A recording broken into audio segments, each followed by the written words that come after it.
Do we have go to meeting? Go to meeting?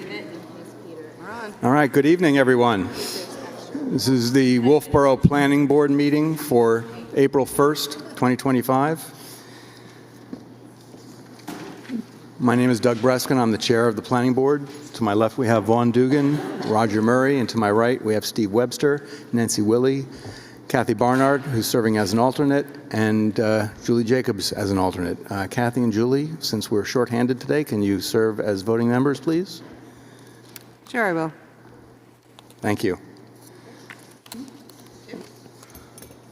We're good? Oh, we need two? 1, 2, 3. No.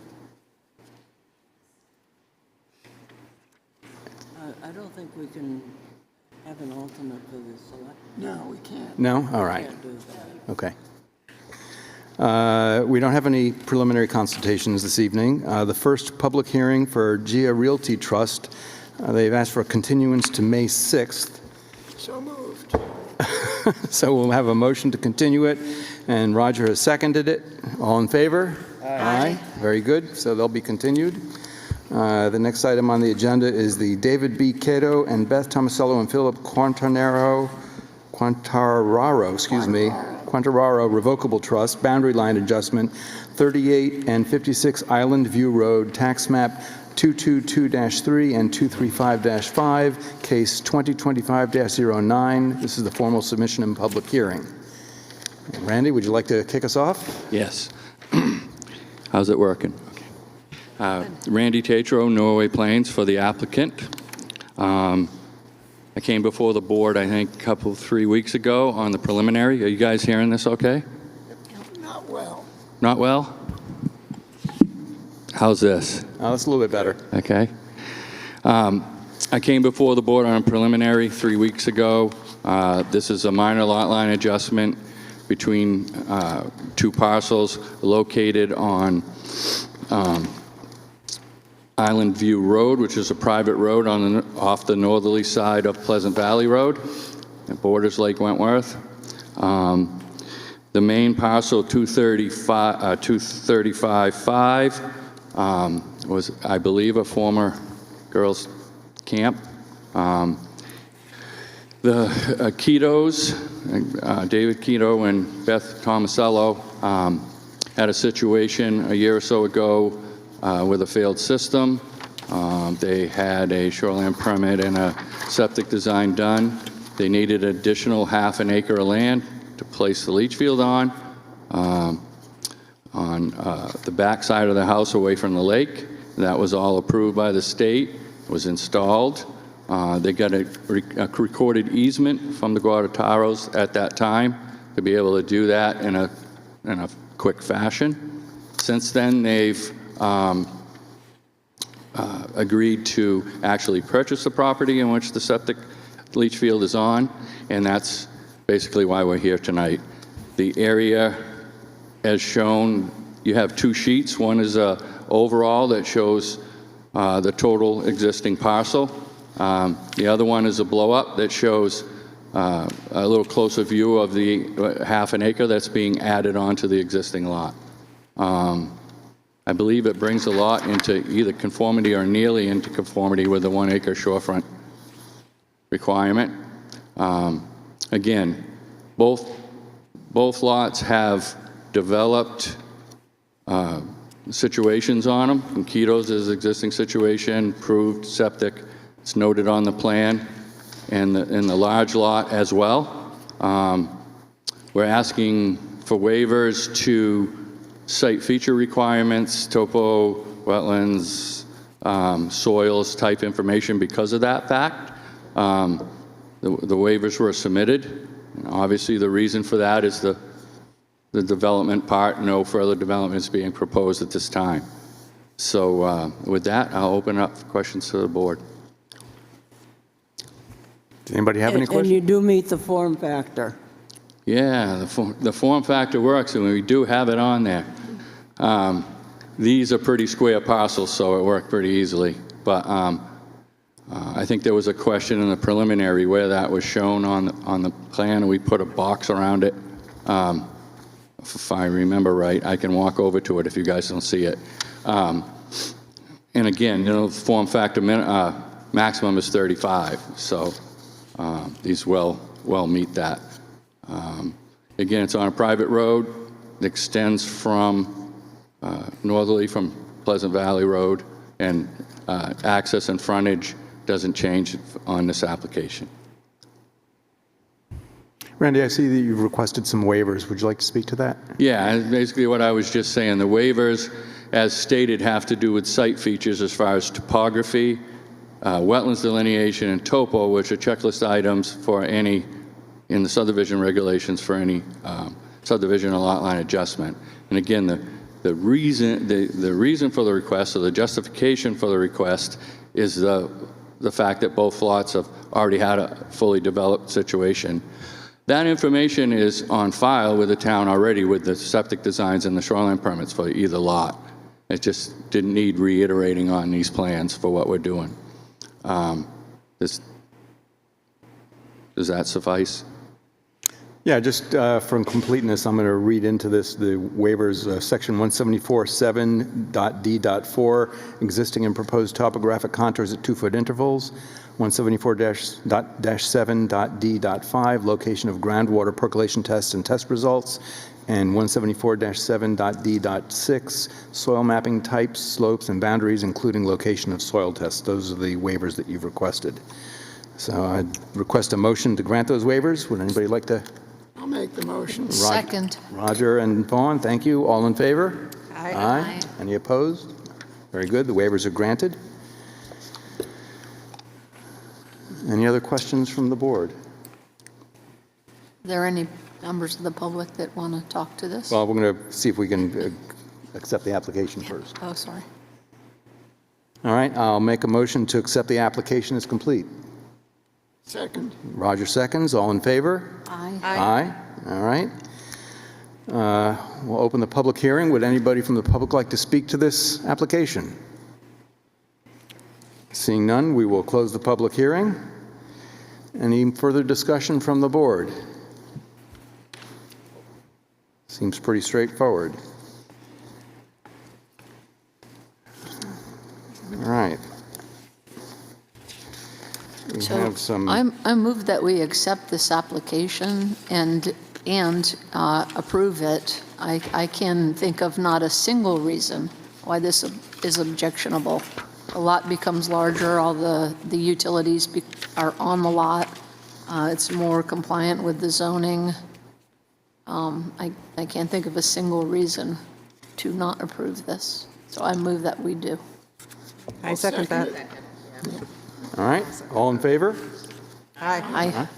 All right, no conditions of approval? Well, yeah, there was in the planner review, we had to add the extra address on the title block.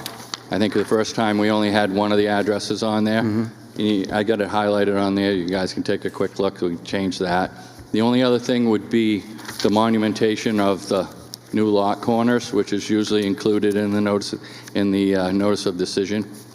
All right, I'm sorry. So I'll read into this the recommendations for conditions of approval that the applicant shall revise the title of Plan 1, Sheet S1, and Plan 2, Sheet S2, to reflect the physical address of both properties, 38 and 56 Island View Road. The following plans, as amended to the date of this approval, are hereby incorporated into the approval. Plan 1, Sheet S1, Proposed Boundary Line Adjustment Plan, 38 Island View Road, Wolfeboro, Carroll County, New Hampshire, for David B. Cato and Beth Tomasello and Philip Quartararo, Revocable Trust, prepared by Randolph R. Tittrell, LLS 729, Norblin Plains Associates. Plan 2, Sheet S2, Proposed Boundary Line Adjustment Plan, 38 Island View Road, Wolfeboro, Carroll County, New Hampshire, for David B. Cato and Beth Tomasello and Philip Quartararo, Revocable Trust, prepared by Randy Tatro. The applicant shall submit a final plan to the Office of Planning and Development for review prior to recording. The final reviewed and approved boundary line adjustment plan shall be recorded at the County Registry of Deeds per RSA 676:3 within 6 months of the approval date. Failure to comply with this requirement shall render the boundary line adjustment approval null and void. Fourth, if granted, applicant shall add a note to the final recorded plan indicating the approved waiver in the subdivision regulations. 5, the applicant shall be responsible for the setting of monumentation, submittal of the certificate of monumentation, and updating the plan set, including original stamps and signatures from a certified or licensed septic designer. 6, final drawings. Each individual sheet and every set of drawings must be stamped and signed by the land surveyor, engineer, or architect responsible for the site plans. The applicant shall submit the following: A, 2 sets of 24 by 36 blackline final approved plans. B, 1 set of 11 by 17 final approved plan drawings. C, 1 electronic version in PDF format. 7, the applicant shall be responsible for the payment of all recording fees. 8, all documentation submitted in the application package by the applicant and any requirements imposed by other agencies are part of this approval unless otherwise updated, revised, clarified in some manner, or superseded in full or in part. In the case of conflicting information between the documents, the most recent documentation and this notice herein shall generally be determining. Lastly, 9, the following appeals language shall be added to the notice of decision pursuant to RSA 677:15. Any persons aggrieved by any decision of the planning board may appeal the decision to the Carroll County Superior Court within 30 days after the date upon which the board voted to approve or disapprove the application, or to the ZBA pursuant to RSA 676:5(3) within 30 days following the date the board has made its decision. So we'll amend those conditions of approval. You redo your motion, Roger? I make a motion that we approve the boundary line adjustment based on the enumerated conditions. I'll second that, but I think I firsted it. Yeah. Okay. I didn't mean to steal your thunder. All in favor? Aye? Aye. All right. Thank you. That was yours.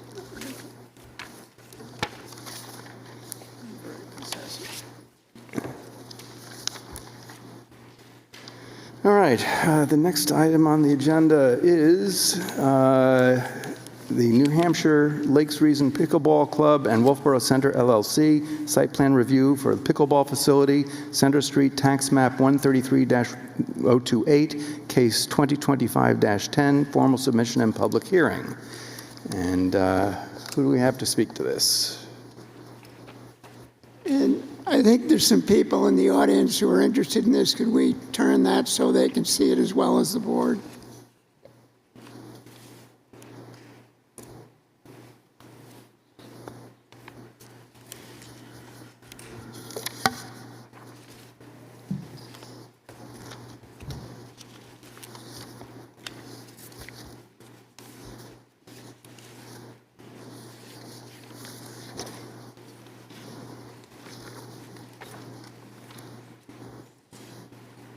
If you just turn it facing this way straight, just a little bit more, there you go. There you go. No, just, yeah. Thank you.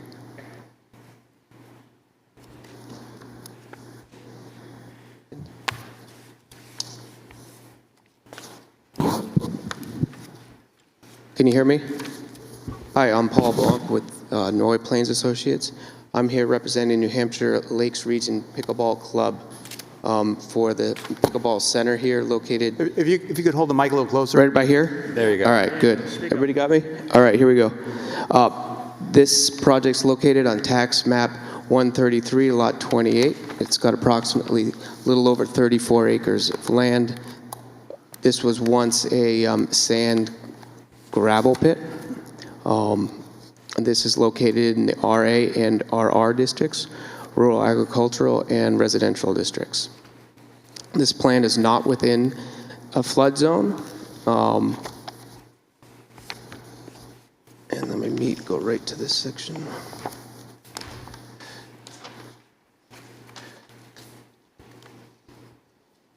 We submitted an application on February 25th of this past year. We had a TRC meeting on March 12th, and we submitted plans on March 19th. And those are the plans that you have in front of you that Leanne passed out. We also have a special acceptance for this project and a variance. This was done on December 2nd of 2024. This parcel currently is undeveloped. It is a large wetlands complex to the southwest and a small wetlands complex to the north. So the project is for a building that will house 8 courts and 12 outside courts. The building is 208 feet by 124 feet. We're proposing 99 parking spots, which I think will reduce down to 90 parking spots after reading the plan of review to reduce this down so we can meet the 150% rule as stated. So we'll reduce that. We'll add additional handicap parking as well for that. This will be accessed by a 22-foot wide driveway, and stormwater will be managed by and treated by infiltration basins, rain gardens, and a detention basin and porous pavement as of now. This application is the earthwork is large, so we'll have to go and get a New Hampshire alteration of terrain permit, a subsurface permit, and we'll also have to have an EPA stormwater management pollution prevention permit. We'll also have to get an NHDOT permit for access off of Route 109.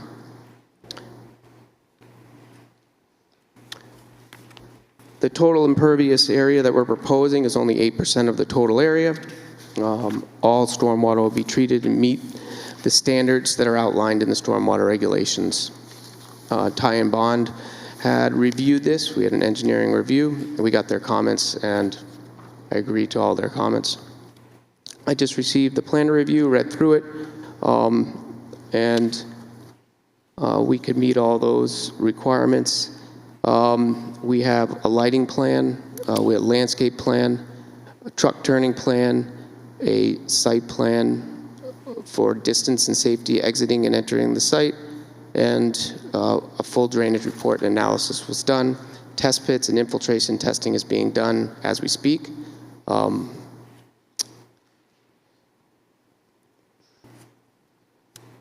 Is there anything else right now?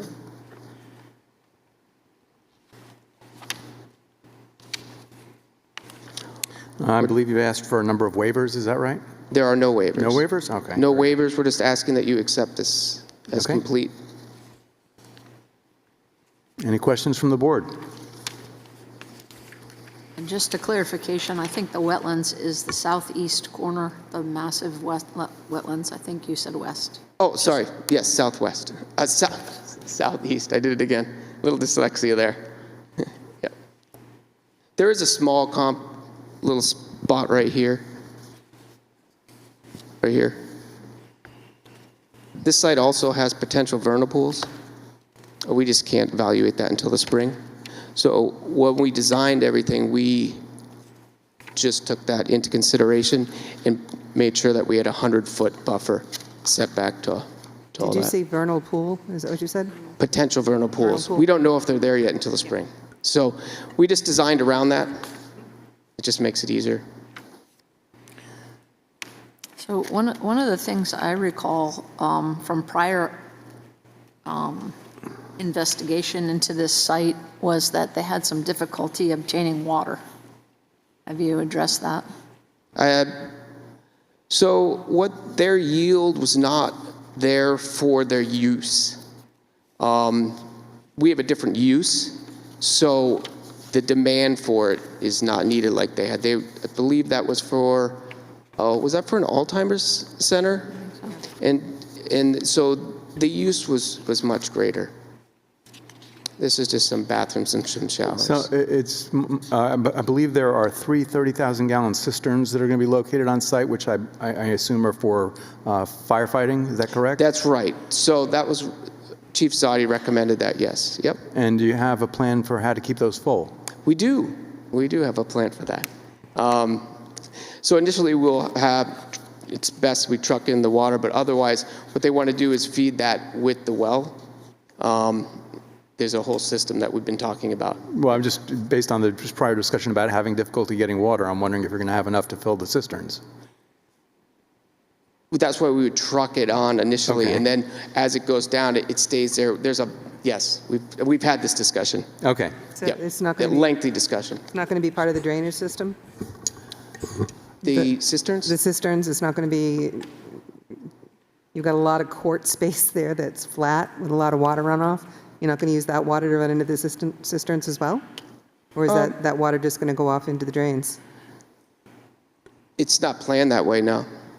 Almost all the water will be infiltrated back into the ground. I can add something to that, as we discussed it at the TRC meeting. It would be 30,000 gallons of underground storage of water to feed the fire pump that would charge the fire protection system. Typically, they are hooked to the well with an automatic eye that watches the level. It's vented, so it does lose some through evaporation. So once in a while, it has to give it a little bit of shot to just keep it up to level. But initially, they'll fill you'll see a pool water truck, 8,000 gallons apiece. They'll need to fill it that way. So it's in can you the point to them? design that way. Can you point to them on the map? Because I didn't Yeah, notice absolutely. them. Yeah.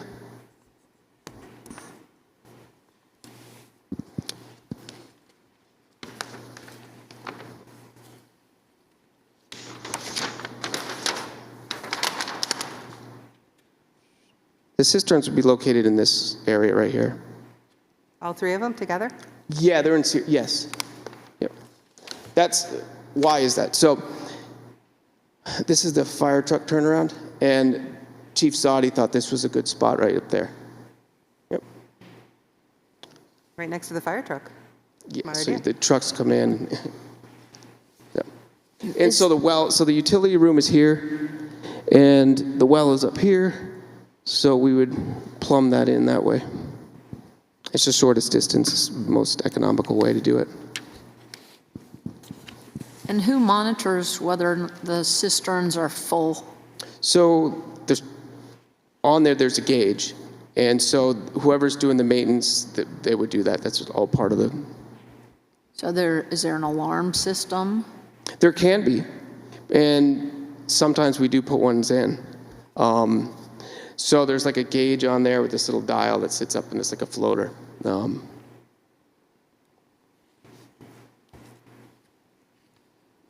You've seen the tie and bond review. I did. I went through the Yeah. tie and bond review. Yes, I did. Right, and there's several changes that they want made that you haven't dealt with that yet. They did make some suggestions about Well, changes, and I agree with all of those.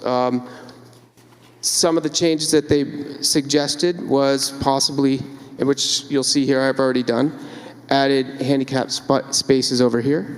That was one of their suggestions. Okay, do you have a maintenance plan that you've submitted? As part of the drainage report within there that you have on file, Yeah. there's an I&M manual that's already part of that. It Okay. should be in there. So that's one of the things that Ty and Bond wanted is to show on the overall site plan, which I also put on the regular site plan, was to just show where the transformer pad is, the generator, and the propane tanks. It's on the utility plan. For some reason, they want it on the site plan as well, which is fine. Snow storage is here. They also recommended that we reduce the amount of parking spaces. Right. Yep. So that's easy enough to do. We added more handicap right here, and then we reduce a couple spaces down here. I just personally question that. What's that? In my mind, putting the handicap spaces over there, Yep. they're too far to see anything outside. Just number one. And number two, did you move them from the front of the building where the bathrooms and stuff are? Which Nope, seems they're to me to still be more here. important. They're still here. We still got them here. They're still down there. Yeah, they just wanted more. Okay. Just to add. And then the second More thing is- ADA. They wanted some here for some reason, okay, and then keep some there. My second question, just betwixt and between us, with that 150 space cap, I did the math of how many courts there are, how many people are playing, and if everybody's playing and all the courts are full for a tournament, there are not enough cars. If one person drives to the court, there's not enough spaces for everyone to be there. Players, not alone, all the support staff that has to be there. So I still see there's going to be an issue with having to figure out how to truck in people. It was just in my mind as to, we seem to have enough space here. Why are we limiting the amount of parking? And maybe we should talk about that. Because that's in the Wolfeboro ordinance. I know, but you know what I mean? This could be something that we think about, that the whole reason they're looking at a big space like that is the real reason they can't ever find enough parking and have to truck in people. Just a thought in the back of my mind. Well, certainly that would, then, if we increase the parking, we would increase the number of cars, and we've received a number of public comments about traffic to minimize the cars. So it might be counterproductive to increase the parking, but that's the purpose of having this meeting, to discuss it. Have you received anything from New Hampshire DOT? Not permit. officially. Yes, the permit. Not officially. Okay. Unofficially? I had a discussion about access. I had a phone call with somebody and just asked a little bit about, is the option coming off of 28 an option? And they would prefer 109. But unofficially. Do you expect to receive those comments soon? What's that? Will you be receiving those comments soon? I'm not sure when. We haven't submitted for the application for the New Hampshire DOT permit. We will after this meeting. So we're doing that as well as alteration of terrain permit after this. Yeah, right. And then the subsurface. So this is just one of the steps. Yep. Could you add a line to your ask, maybe? Maybe on 28 an exit only. It's a lot of parking spaces with one entrance exit. If there's a problem in there, there's going to be... Julie, could you pull your Long mic down a driveway. little bit? Thank you. I'm not loud enough? Yes, I'm getting comments from the audience. They can't hear. Nobody ever says that about me. But do you see what I say? Maybe an exit only on 28? Yeah, Just a thought. Yep. Well, we did receive a lot of comments about the traffic, and so how many events are they going to be having there each year? Do you have any idea? Joe said there would be a couple events, but I'm not sure. Are you asking me to speak? Oh, Joe We have Joe on GoToMeeting. Joe, if you'd like to speak. Did we accept the Certainly, to application? answer the question, there's one yet. annual event every September. The rest of the time is just daily play. How many tournaments was that? So I just want to clarify Joe's comments for the people who didn't hear. I believe, Joe, if I'm not mistaken, you said that there would be a tournament every September and just regular play the rest of the year. Is that right? That's the current plan, yes. That's the plan. That's the way we've been doing it for 10 years. Okay. There you go. Thank you, Joe. Welcome. So any more comments about the tournament? Yeah. Well, there was we received a comment about the church, which is on the National Register. And I'm wondering if you've checked on that issue.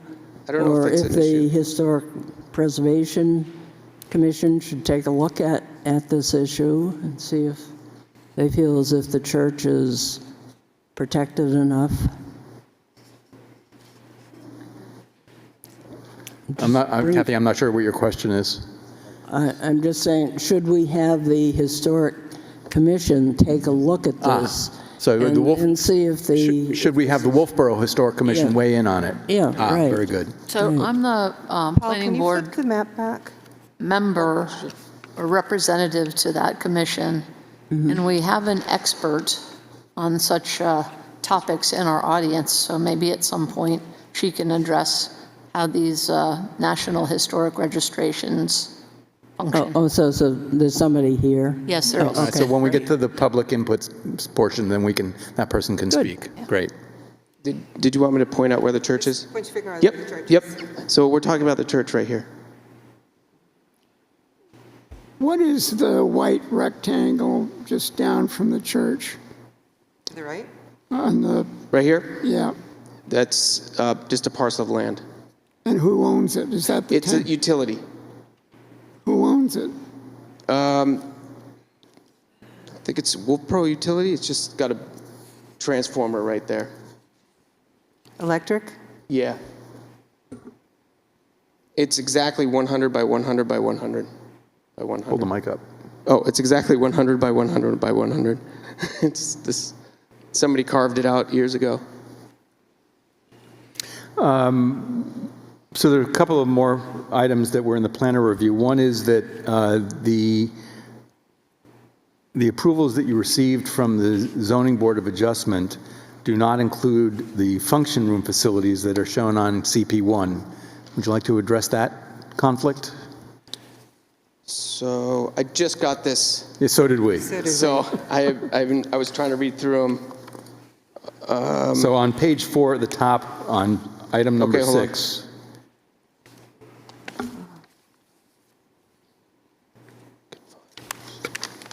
Expansion materials. Roof tile, steel material. What is the question? It says that no additional function room facilities as shown on the plan are approved. There are some meeting rooms, if you will, shown in the plan, which are not approved by the ZBA. I didn't realize they approved the building. They approved the use as pickleball courts, but not as function rooms. There's a note on here that says additional function rooms layout to be determined on CP1. Yeah, I'm So not, that needs to Yeah, be I'm not- struck. yep, we'd have to eliminate that then. And then secondly, 2 paragraphs down on the same page, it mentions that the town's assessing records reflect the address of the parcel as Center Street rather than on Governor Wentworth Highway. And I guess that's going to go back to your NHDOT driveway permit. Yeah, it's their jurisdiction. That's. Yep. I just want to make sure you're aware that that's a concern. Yep. Wait. Did. Yep. Doesn't that go through the fire department, not DOT, for 911? The addressing. Yeah. Yeah. But once we figure out where the. Yeah. We have to figure out where the entrance is.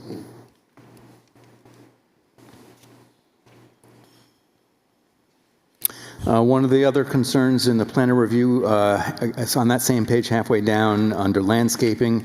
It says it appears the black tupelo trees in the center island of the parking lot may conflict with the 4,500-gallon septic tank should these trees be relocated. Yeah. So we did. Yes, they'll have to be relocated. Yes.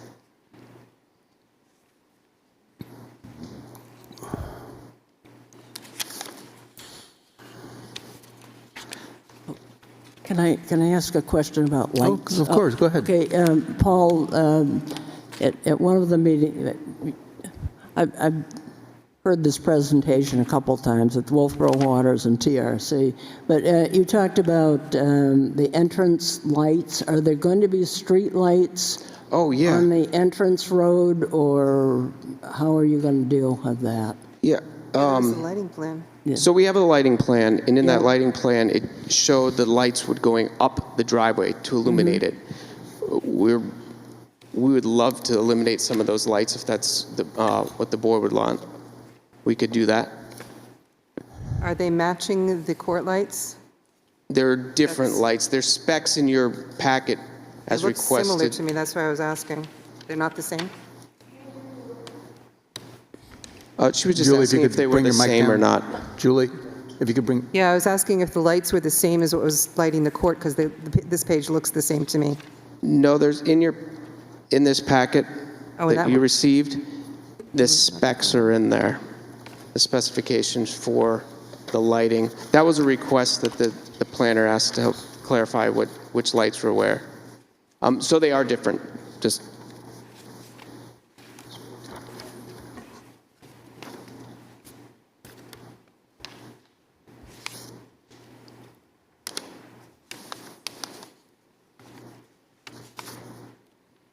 Well, I'm confused. Which, So there's the Is it like court that one? lights. the court lights are lovely. Yep, That's the court light, right? yep, right here. Yeah, those are the court Yep. lights. But what's the street light? They're, Is it these? sorry. Those seem to be building lights. They're a pole-mounted light. Yep, the pole-mounted the light, detail. this one right here. So they're spotted up along the Yeah. right side Are of the those the driveway. same? Those aren't the same? They're a little different. Oh. Well, they look just as nice. But if you think that there's too much light going up that road, we could certainly eliminate those. I'm hoping they'll be on a timer. I'm hoping they'll be eliminated. Well, you need a little bit there, Roger, so when you pull in and out of the end of the drive, Not a problem necessarily at the end, but you really need them going all the way up. Yeah. And I have some other questions about lights. Yeah.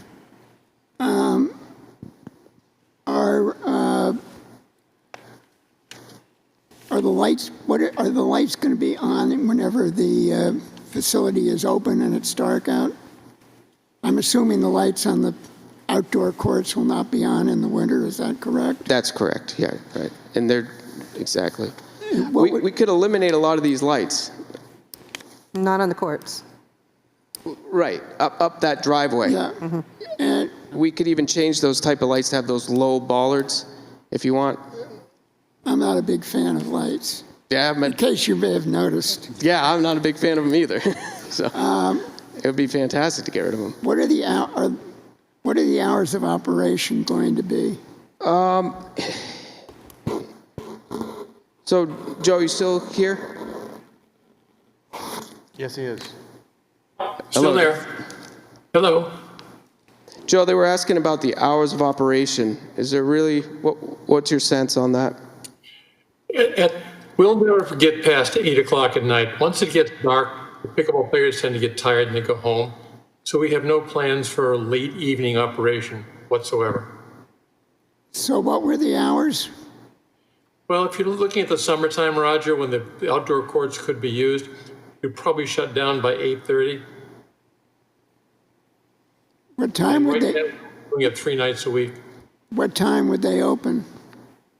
In the morning? Yep, In the morning, we would open at 8:30 and 9 o'clock a.m. and probably shut down at 1 o'clock for the afternoon because during the summertime, most people tend to go to the beach. So we'd have very little activity in the afternoon, and they might come back after dinner to play for an hour and a half or 2 hours at most. It's not a 24/7 operation.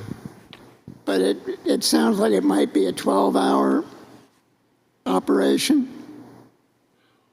Well, potentially a 12 hours, but we don't anticipate that. But for planning purposes, 12 hours might be a suitable number to use.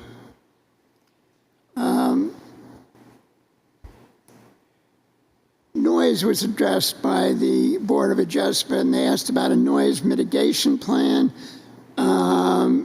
One of the things was a arborvitae or similar evergreen around the perimeter, but I think of the outdoor courts, but I believe your plan only shows them on one side of the courts. Yeah, that's correct, with fencing, 8-foot fencing. When we talked to the landscape designer, she didn't think that those were very good plants to put around around the court. We can add them, we could certainly put them there. That's not an issue. Well, that was a condition of the Board of Adjustment's approval. So, Yeah, we'll put them on the plan. It's not a problem. It's just, she recommended not to. She says they're not, but we'll put them on there. That's easy. And there was a discussion about putting canvas over on the fencing and sound deadening panels. Correct, yep. And is it possible to get paddles and balls that are less noisy? That was in the Board of Adjustment as well. Right, you said paddles. Paddles and board. Paddles and balls. Paddle and balls, thank you.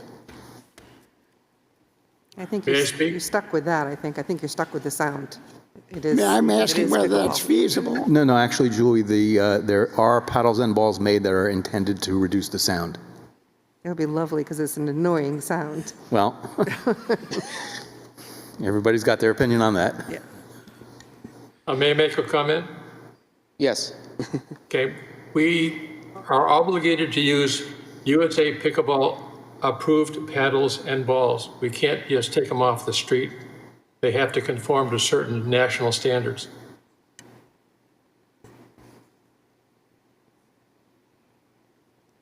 Are they less noisy, more noisy? They're getting less noisy as it occurs, Roger. Right now, the balls have a ratio of tennis ball noise of decibels of 4 to 1. We're getting it down to 2 to 1. But that's based upon USA Pickleball giving us instructions as to what to do. There's a committee at USA Pickleball working extensively on reducing the sound emitted by both paddles and by balls. And we expect within 2 or 3 years, you will not be able to distinguish a paddle ball sound from a tennis ball sound.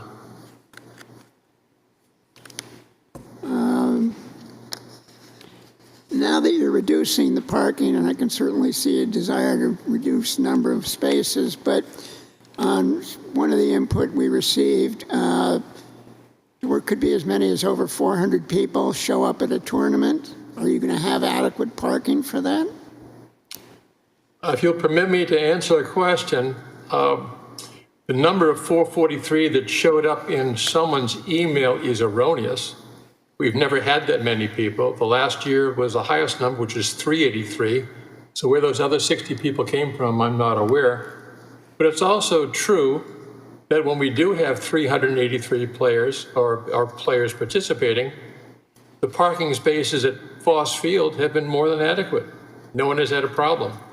So the spaces that Paul or Norrie Plains has put on the plan, which exceed those of Foss Field by a figure of at least 2, perhaps 3 times, I don't see that as an issue. But I'm not an engineer. Okay. On the first couple of sheets, the Wentworth Watershed Association is mislabeled as the Governor Wentworth Watershed Association, and that should be corrected. Could you, I didn't hear what you said, Roger. Could you just say that again, Roger? I'm sorry, I didn't hear what you said.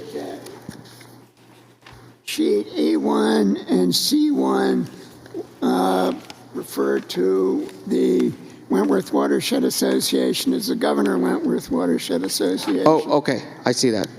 Thank you. And then, it's not on that plan, but there's on the first plan, there's a circle going between the parking lot and the... On this plan here? Yeah, the gray thing between the parking lot and the courts, what is that? This grass area? Yeah. Is that just grass area? It's just to keep, it's a flat grass area to minimum, yeah. And those would be the pedestrian paths going over? That's correct. This is sidewalk. Yep. And it looked to me as though you do have internal walkways guiding people around, is that correct? Correct. So you, right here in this shade. Yep. Well, are you going to have a sign? I'm assuming you are, and that should be on the plan. A sign at the Yes. entrance? Yes. Yeah, down here, there'll be a sign where it says sign. It says the name of the pickleball center, and it'll meet that, I think it's 175-44, the sign regulations. And the building's going to have a flat roof? Correct, yes. What are you going to do with the snow on the roof? So there's a calculation for snow load, and we go through all this, and it'll melt, and it'll be moved, and then any of the water or the melt will go into the basins. Yep, it's not uncommon. Yep. You're telling me you'll never have to clear snow off that roof? I'm not, it's slightly pitched there. It's designed to hold that load. That's what it, so it's designed that way, to hold the snow.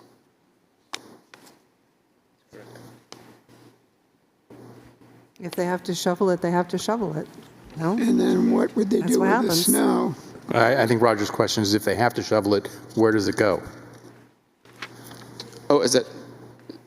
So, snow storage areas would be the same, this, around the whole building, there's a whole network. This is a swale that goes around the building. They can just put it there and it would melt and it'd go into the infiltration basin. Is this going to be gated? Would it be gated when it's not open? We didn't propose a gate. Is that at this point? Is there concern about vandalism? I didn't think about vandalism. Wasn't concerned about it. I think it's a pretty safe community.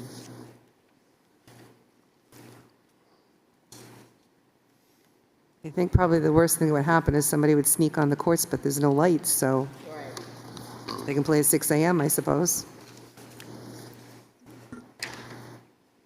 That satisfies me for the moment. One comment I had was at TRC, we discussed limiting no parking at the turn at the top of the page as you show it there so that the fire department can have access with their largest piece of equipment. Is that on your? Yeah, so what the fire department wanted is striping, which we show here.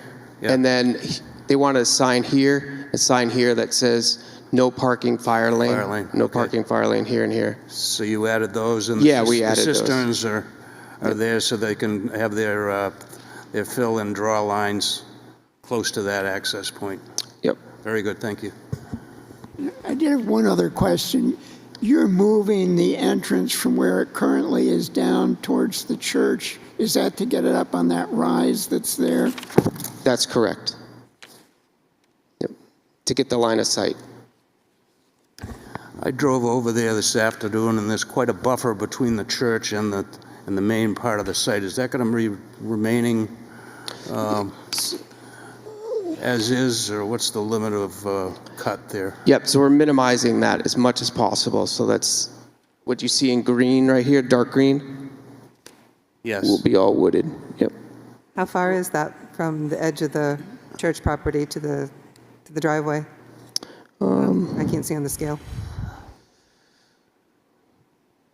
I'd say 75 feet. When you say you're minimizing it, I assume you mean you're minimizing the cut rather than minimizing the buffer. Correct. We're minimizing the cut in that because we're going through that big knoll right there. Okay. Well, one of the comments that our planner made was that ZBA required that the arborvitaes be provided along the sides of the pickleball courts, the noise. And then she said there's no requirement for the natural trees to be kept in this area in the future. You're not touching any of the natural trees, are you? I mean, you show it on your plans, it looks like. We're hoping some of these trees fill in. Right now it's open. Some of you have been on site. right. It's open, and then it varies. These small white pines from about this high, and then as they get closer to the edge, obviously, they're Yeah. taller, only just the Okay. nature of how they grow. You had mentioned a few minutes ago about putting arborvitae only on one side of the courts. Is that right? That's how it's shown. So we can put them right around the whole perimeter. We've got the space for it. All right, the reason I ask is that the notes here say that the ZBA required that arborvitae be on all sides of the courts. Yeah, we can put them around the whole entire. It's just that the landscape architect said that that's not. But we can do that. That's easy. I'm going to question the purpose of that since that is so far inside that piece of land, surrounded by other trees, why are we putting other bushes in that aren't really going to serve a purpose, that aren't going to grow well? Because that's the requirement from ZBA. But not surrounding, they just said on the one side. No, the ZBA said said surrounding. surrounding? Yes, Yeah. that's correct. Okay. I believe that the purpose was to attenuate the noise. Right. Except for, we just heard that that really won't. So I'm just wondering, is there a purpose to say must be, knowing that they're not going to survive? If that's not the Well, right kind of I plan to think the put there. purpose is that that's what the ZBA said had to happen. It's true. So if that's what they say has to happen, then that's what has to happen. I had a question. So did you mention that they were proposing, or you're going to put the mesh over the fencing? The fence is going to have the mesh, yeah. All the fence, So it's okay. 8 foot, yeah. Okay, Yep. just wanted It's to going to clarify have that. panels on it as well. We can put panels on there. I actually met with a designer, actually, and he had some awesome ideas. I learned a lot from him, actually. He's a member of this community, actually. That's one of the ZBA requirements, that there be sound absorbing panels. So what did you learn about with the netting from this person? Well, more Is it about just for what I wind? learned more about was more about the construction of the courts. That's what I was more interested in, the phasing of the construction and the slopes and how to manage the drainage. That was more my focus on that when I met with him, which was really informative. I was just wondering about wind, since it's such an open sand pit. If there's, if that was the thought of using, the netting to cut some of the wind. It's a good point. We don't know yet. Yeah, I don't know. It cuts down a lot on the noise, though, right? Yeah, I would assume it would. Yeah. I mean, yeah. Well, we don't want to make assumptions. We want to know for sure. I just wanted to revisit Julie, sorry. That's why I looked at you. Julie, I liked your idea, and I thought of it also, having an exit only on 28. What are the chances that could happen? Because I think that could make a big difference for everybody. Yeah, I can look into it. Like I said, I had that initial talk, unofficial. Yeah. So And I have to. My present thought this- is about that far up on the left. What was that? Can you say that one more time? You go about that far up on the left, Okay, so down, down, down, down, down, up, up, up, up, up. right there, right there. Yeah, that's right where the stormwater management practice is. Yeah, good, okay. Yeah. So it would. So there's a couple issues. So if we had it up here, we're inside this buffer, so we don't want to hit the wetlands buffer. What's directly across the street? Is it the driveway to the, is it the driveway across the street to, not that one, but up where you just said you're there? Is it the driveway It's a little to further up here. I'm not sure. the landscape company? Oh, up here. It's way up there. It's much further up. Yep. So it'd be in between then. Yep. But there's this buffer. We can't have any impervious in there.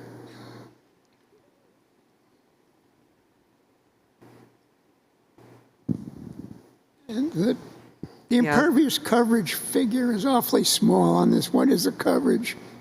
It was 8.1% of the total lot.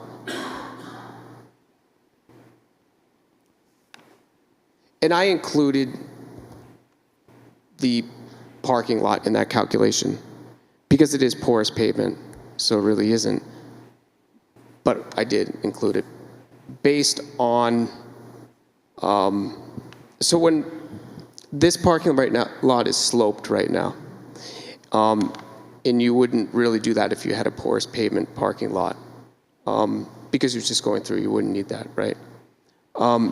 In this case, when I was calculating and sizing the infiltration basins, I did that saying this wouldn't be impervious if it was paved over. Could these practices handle that additional runoff? So let's say it failed, basically. And that's what I did to calculate that. I then backtracked and designed this to have infiltration.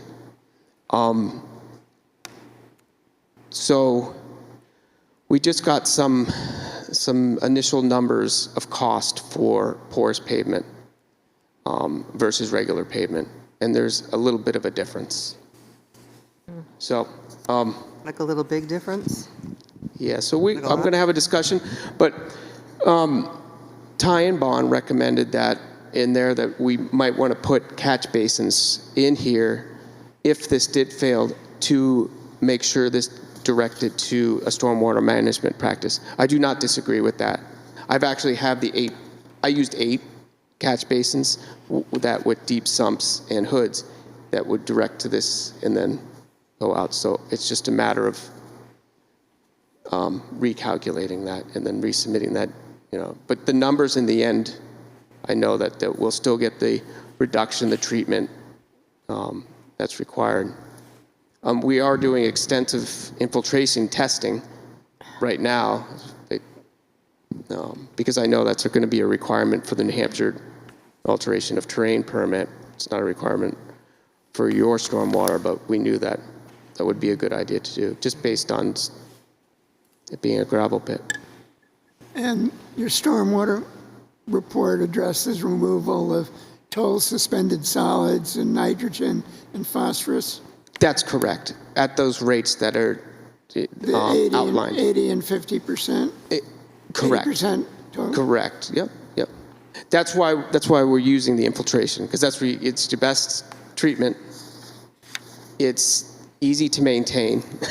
It's maintainable, which that's the biggest problem with a lot of these stormwater practices is maintenance, and the maintenance for infiltration basins are very, very simple.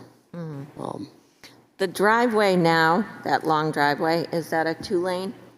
So yes, in short, yep. So if you, It's 22 feet wide with 2-foot shoulders, so there's ample space. So if you need an emergency vehicle, if somebody had to get back and forth, you can actually move vehicles over on both sides and allow an emergency vehicle to get up.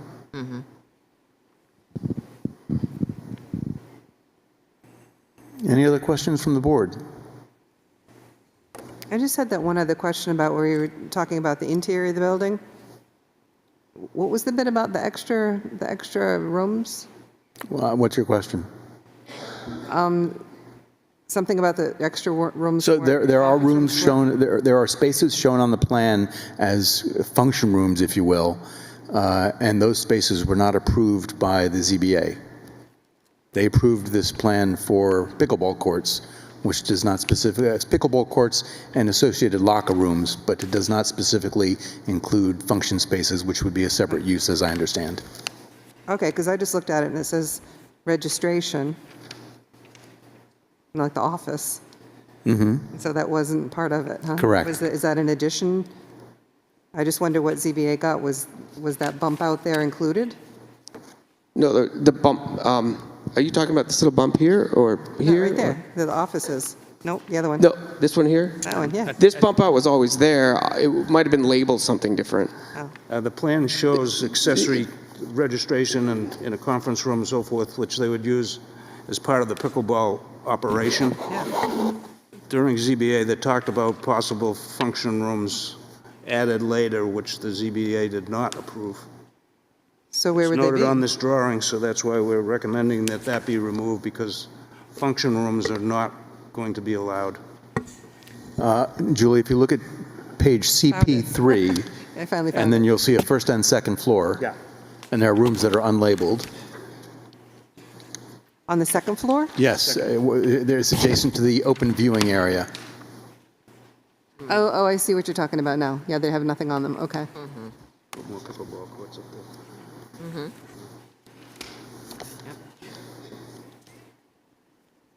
Any more questions from the board?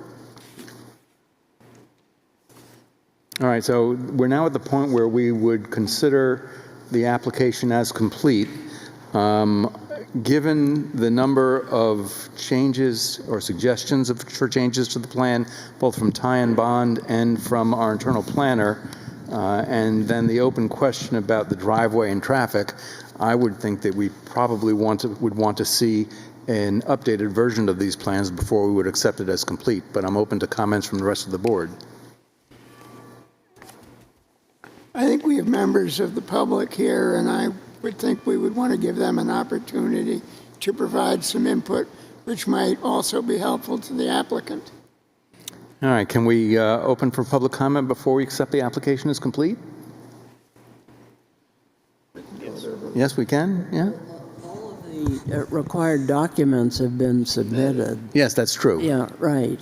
And so it seems that we could say that it was complete and then open the public hearing, but with the understanding that the planning board may want to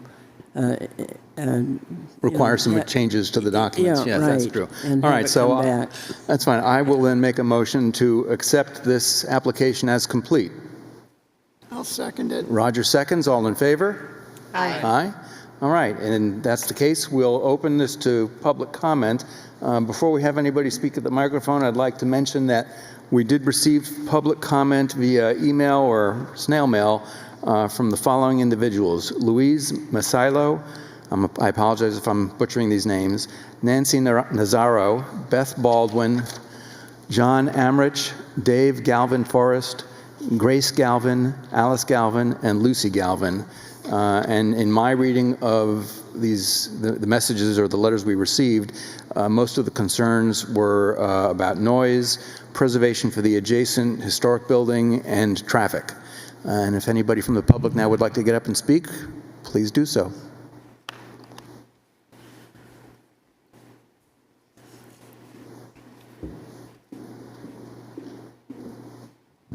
Maggie Steer, member of the Heritage Commission. And I also work in the field of historic preservation. So when Paul said that an EPA permit would be required, my radar went up, and I thought that might trigger Section 106 review of the National Historic Preservation Act. That church in the little half circle there is listed to the National Register, and that typically is an honorary designation only. The protections come when there is a federal undertaking of some sort that may affect a historic property. Section 106 review of the National Historic Preservation Act requires federal agencies to take into account the effects of their undertakings on historic properties. And the first step is to initiate the process, and that means that whoever is filing the request for a permit from the EPA, probably the EPA, then has to request project review from the State Office of Historic Preservation. And then they go on to initiate and begin to evaluate impacts on the said historic resource. They determine whether those effects are going to be adverse, and if so, they work with the applicant to eliminate, minimize, or mitigate those adverse effects. Oftentimes, the process does not get to the point where it's particularly complicated. Our South Main Street project is something that is in the process of Section 106 review, and that is going to be important. And we should not overlook this little church. We only have 6 buildings in the town that are listed to the National Register, plus that South Main Street and North Main Street district. So for the sake of the church, for the consideration of traffic, noise, et cetera, I hope that Section 106 review is undertaken, that EPA files the necessary permit, and any adverse effects on the church would be taken into account. Do you have any questions for me beyond that? No, thank you, Maggie. Great. Thank you. Deer love to eat arborvitae. Deer. So you're going to have a lovely topiary tree if there are deer in that vicinity, and I'm surprised that the ZBA doesn't know that. Just take a look at the ones down by Russ Pond on 28, and you'll see what happens.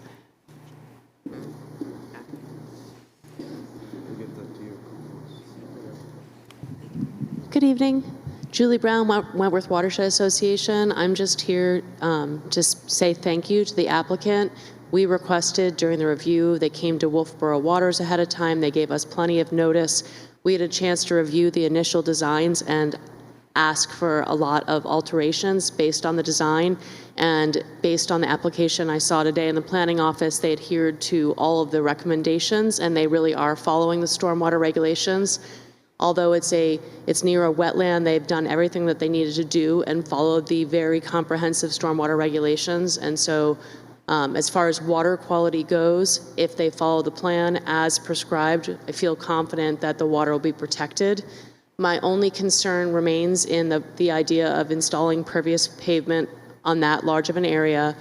I'm glad that they have planned for its failure, because maintenance of pervious pavement is very challenging, especially when it comes to, you can't put sands on it. And so my remaining concern is still about salt application.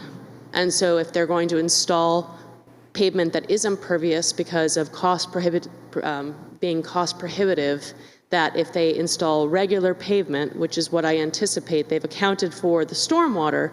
However, if you're going to have people recreating in the wintertime, there's going to be sands and salt is a forever chemical. And so I would like to see, if that transpires, that there is a limited use of salt on the property, because that will directly affect the surrounding surface waters. So that's my remaining concern if it's altered.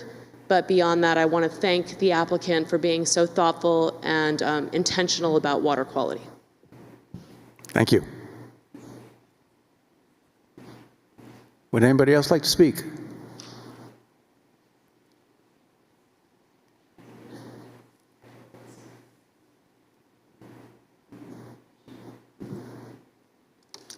So I have a few, If you could identify yourself, please. I beg your pardon? If you could identify yourself. Sure. My name is Beth Baldwin, and I have some maps for you to look at.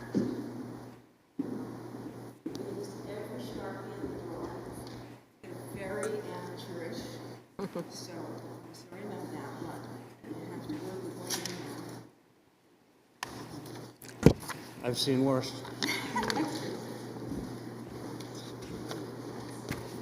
Thank you.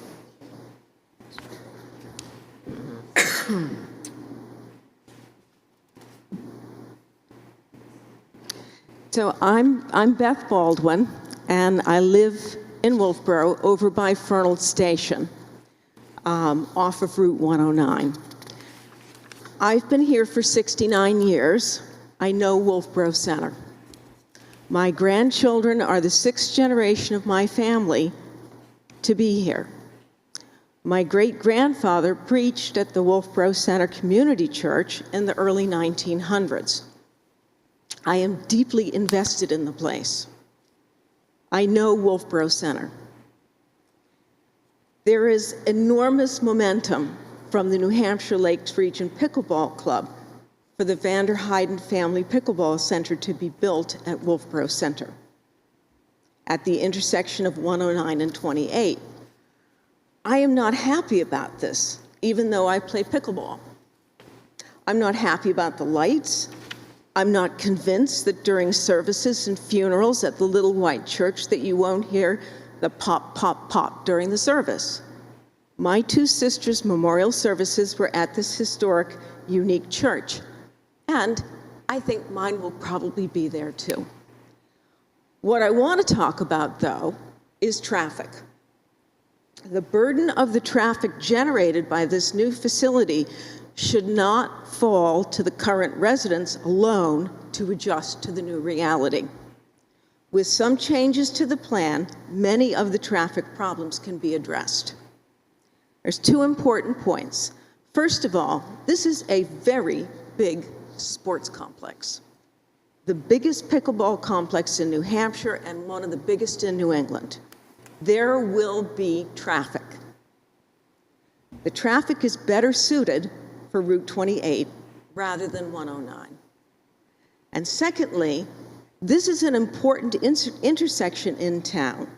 Route 109 is how the people on the north side of Lake Wentworth go to town, go to the dump, and go to Ossipee.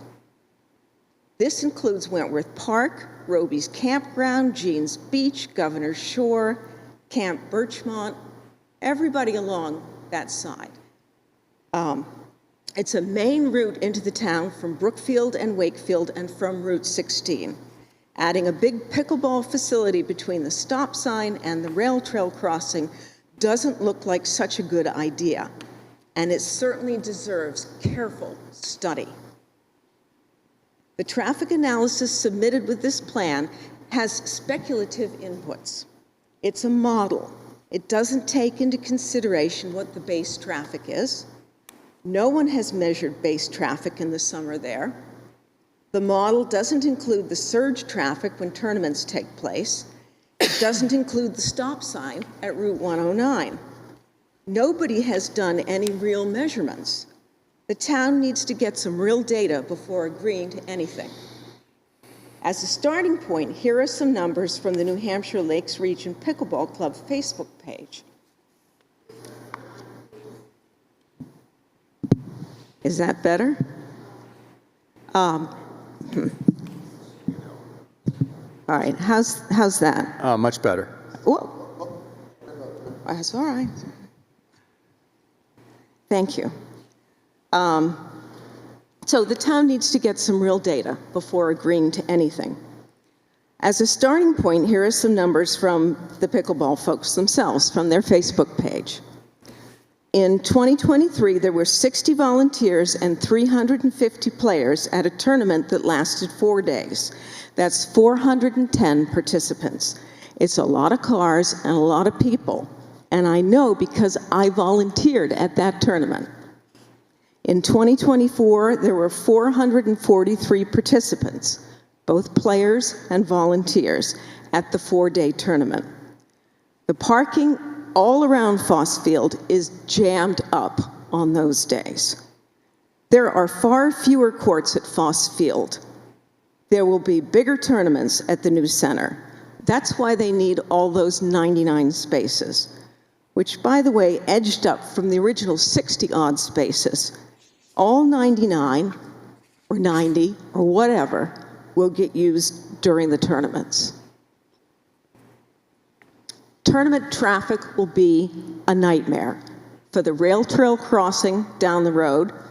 This is on my map here, which shows some landmarks that are of interest to me, and I hope to you. To get oriented, you'll see the stop sign on 109, right? It's kitty corner to the 7-Eleven. You'll see the 400 feet of runway between the driveway and the stop sign. You'll see that there's an old entrance to the property on Route 28. This can be seen from the road on Route 28. You'll see how close the property is to the rail trail crossing at Fernal Crossing. As a frequent user of the trail, I can attest that crossing at 109 is difficult and risky at times. In the summer, the parking lot there is full with bikers, hikers, and rail car users. The second map shows how Route 109 is the major road for hundreds of residents to access town. It's not just me who will be inconvenienced on a Saturday or a Sunday morning or afternoon. It's not just me getting stuck in tournament traffic for days. It's everyone along Route 109.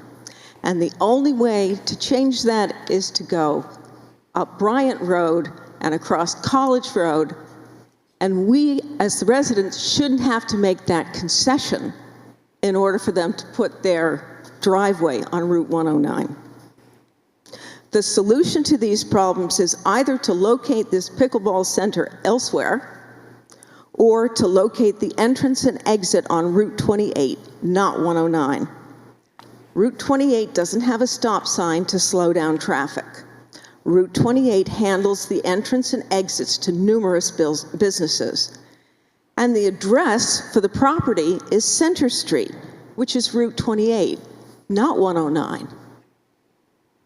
We want to see the planning board take our concerns seriously. We want the planning board to anticipate this problem for residents and property owners and to do a proper study of traffic and look for ways to mediate the burden of the traffic. including putting the entrance and exit on Route 28. This virtually eliminates the risk to the rail trail crossing over at 109, and it mediates the traffic to the residents along 109. Another possibility would be to direct the traffic to go in on 109 and out on 28, meaning traffic doesn't have to go through the stop sign at the intersection, but through the blinking yellow light and 40-mile-per-hour zone. New Hampshire DOT needs to be given all the facts on this project, including the surge data. I think you and I, Paul, were on the phone when you called DOT, and you said that they would prefer one cut, meaning one entrance off of a highway, rather than two. I didn't hear them say that they preferred 109. You told me they preferred one cut rather than two.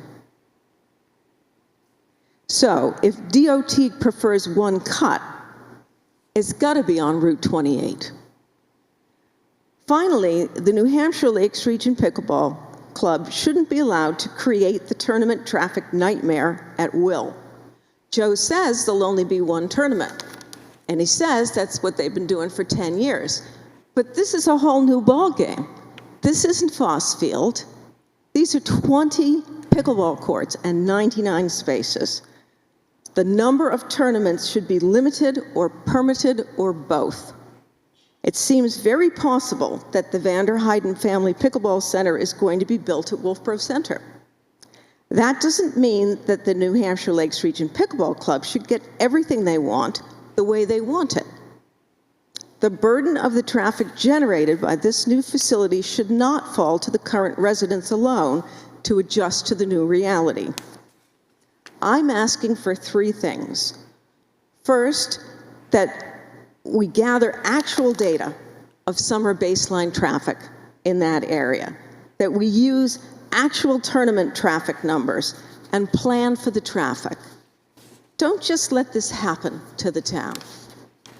Secondly, respect the residents sufficiently to take their concerns seriously and listen to the recommendations about how to shift the burden from being entirely on the residents to being shared by the pickleball facility, specifically by the use of Route 28 as an entrance and exit. And third, to limit the number of tournaments or tournament days to limit the disruption to everybody else. I'm not a paid professional, not a lawyer, I'm not an engineer. I just live here. And I've been here for 69 years, and I care deeply about this town and Wolfeboro Center. Thank you very much for your attention to my concerns. Thank you. Does anybody on the board have questions for Ms. Baldwin? All right. Thank you very much. Thank you.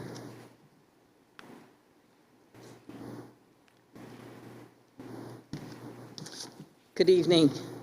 My name is Noreen McDonald. I live at 19 Cotton Mountain Road, and I am president of the Cotton Valley Trail Committee, and I am the trail ambassador for the Cotton Valley Rail Trail Club. Both the Cotton Valley Trail Committee and the club expressed our concern at the zoning board hearing about the original number of vehicles traffic proposed using Route 109 as the only entrance and exit point. Now we are extremely concerned regarding the increase in vehicles proposed to use only Route 109 to enter and exit. The traffic design is unsafe for several reasons. It's a very short distance between the flashing lights in Route 28 and the proposed pickleball entrance, and even closer and shorter from the pickleball entrance to the parking spaces for the Cotton Valley Trail. There's a hill between the proposed driveways and the trail crossing, which obstructs the visibility and will become more dangerous with hundreds of additional cars using this proposed driveway. The majority of the vehicles coming from Brookfield direction are speeding. I would say 90% are over the speed limit. Very, very dangerous. From May to October, the traffic on Route 109 increases dramatically, with summer residents and visitors using Route 16 and 109 to get to Wolfeboro and our side of town. The trail parking areas are full from spring through summer and maxed out on every single weekend. For the past 5 years, the Cotton Valley Trail Committee and the Cotton Valley Rail Trail Club have been trying to get a crosswalk across the street from Fernal Crossing, where the trail crosses. The answer from the DOT every single time has been no. It has, with persistent pressure from us, this year, DOT finally moved the pedestrian sign closer to the trail crossing at Fernal. Before that, at the curve coming from Brookfield, it was behind the curve, not even well behind. It drives me crazy. Cotton Valley Trail Committee posted a large warning sign this summer saying at the parking lot for pedestrians, dangerous trail crossing. DOT had it removed. The issue is the same on Route 16 trail crossing. No signage allowed, but no crosswalk allowed either. In my opinion, DOT is in the business of keeping vehicles moving, but not necessarily safely.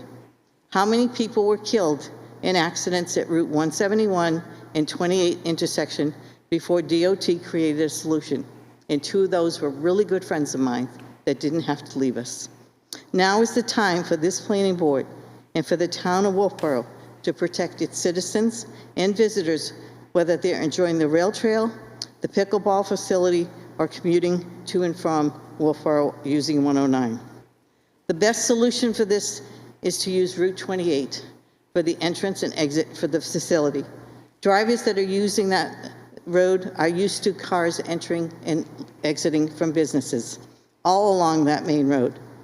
The second best solution is to have the pickleball users enter at 109, where they are slowing down and not speeding up and trying to leave that driveway. Let them exit onto Route 28. This would split the impact on both roads and not create long traffic backups at the flashing light and affecting their neighborhoods. Vehicles would be slowing down again to make a difference. The worst solution is to have them all using Route 109 exclusively. Personally, I have witnessed too many close calls between pedestrians, and one of them was a child, at Fernal Crossing. And I pray we don't have to solve this safety issue after someone is killed.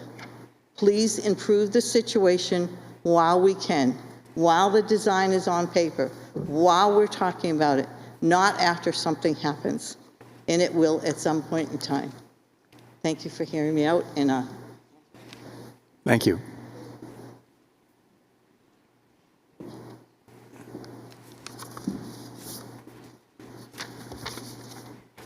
Would anybody else like to speak? I would if I'm permitted. Yes, go ahead, Joe. Okay, thank you. First, let me address some of the comments that were made by 1 or 2 of the participants. One of your spectators quoted our Facebook page. I created the pickleball club. I'm president of the pickleball club. And I can assure you, we do not have a Facebook page. So whoever created the Facebook page did so without my authority or without the authority of anyone on the pickleball board. Second, the number quoted for tournaments last year was 443. The real number is 383. That's the registrations. That's what we submitted to SA Pickleball. 443 was about off by 60 or something like 20% error rate in that number. Another comment made was that we are the largest pickleball facility in New England or New Hampshire and could be. That's not accurate either. We're planning 20 courts. Exeter has 24. Derry has 24. We're not at 24, nor do we intend to be. Another comment made was that our tournaments last 4 days. I have created each of these tournaments. None of them have lasted more than 2.5 days. We start on a Friday afternoon and we're done on Sunday afternoon. Again, it's not a 4-day tournament. With regard to parking and the inference that we're going to create some kind of a nightmare, please note that each of my 10 tournaments have been at Foss Field. By moving these players from Foss Field to the new facility, we're going to free up between 30 and 40 spaces at the Foss Field parking lot. That should be a boon to retail merchants. It should be a boon to the visitors who will now have additional spaces to play. But we've never had a problem with parking at Foss Field, but our moving to the center, this location, should be a significant plus for everyone. Some have said hundreds of cars are going to use the facility. Well, we restrict our players to a 2.5-hour playing period. That means that at maximum, we're going to have 15 to 20 cars every 2 hours. And they will not all be going in and out at the same time. So it's not hundreds of cars, it's less than 2 dozen over a 2-hour period. And those who say that we should restrict our tournament to one event may forget that Wolfeboro has a number of parades that block towns in the downtown area. We have no intention of blocking anyone's access. And so the theory that, well, we should shut down the entire area because of, say, the 4th of July parade doesn't apply to the pickleball center. We intend to provide a benefit to the school children of Wolfeboro. Everyone who plays at Kingswood, we've allowed to play here at no charge. We want to encourage participation by adults, especially those who do not have an opportunity to go south for the winter. This will give them an opportunity to do so. Right now, we're using Kingswood High School, Camp Pride in New Durham, Tuftonboro Central School, all of which will now be freed up because of what we're doing here at the local center. So while I recognize the concerns of access off 109 or access of Route 28, I will defer to New Hampshire DOT to have them tell us what is the best place for us to have entrance and exit. We want to be a good neighbor. We intend to be good neighbors. We have the support of the Wolfeboro Center Church, and we hope to have the support of everyone else in the town of Wolfeboro. Thank you. Thank you.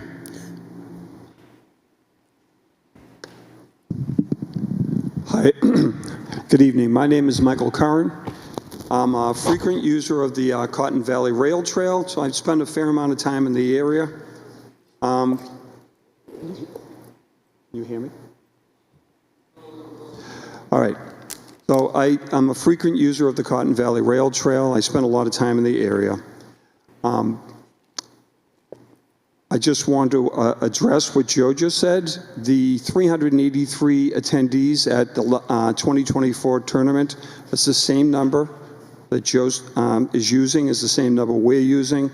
We only included the 60 volunteers that were out on the Facebook page. So, and that is with Foss Field. There were going to be more courts at the new facility. So we'll see how that all works out. Given that there's only 423 feet from the intersection of 109 and 28 up to the driveway that they are proposing, when that tournament is being run, everybody in that neighborhood is going to know it. It's not going to be a small trickle of cars. On regular Saturdays and Sundays, I don't think it's going to be too much of an effect. During tournament time, there's going to be a great effect in that neighborhood. Now, we're talking to Joe, the Lake Region Pickleball Club, as it's currently staffed. But I don't think that's what the planning board has under consideration here, is Joe Santoro's running of tournaments. That building is going up. It's a substantial facility. What's to say that the next people who are running that aren't going to run more tournaments? This isn't just for next year or the year after that. That's going to be there for a while. Okay, so I think that needs to be taken into consideration. If there isn't going to be permitting for tournaments at that site, then how can that 423 feet on 109 handle additional tournaments? might happen when there are more different people involved than the current people that are running the Lake Region Pickleball Club. So that's all I'd like to bring forward to everybody for your consideration. Okay? Thank you. Thank you. Would anybody else like to speak? May I have one last comment?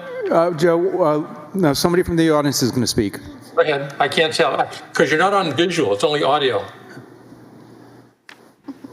Hello, I'm Nancy Black, Wolfeboro resident, and I'm also on the board of the Wolfeboro Center Community Church, and also part of the Daughters of the American Revolution, the Winnipesaukee chapter.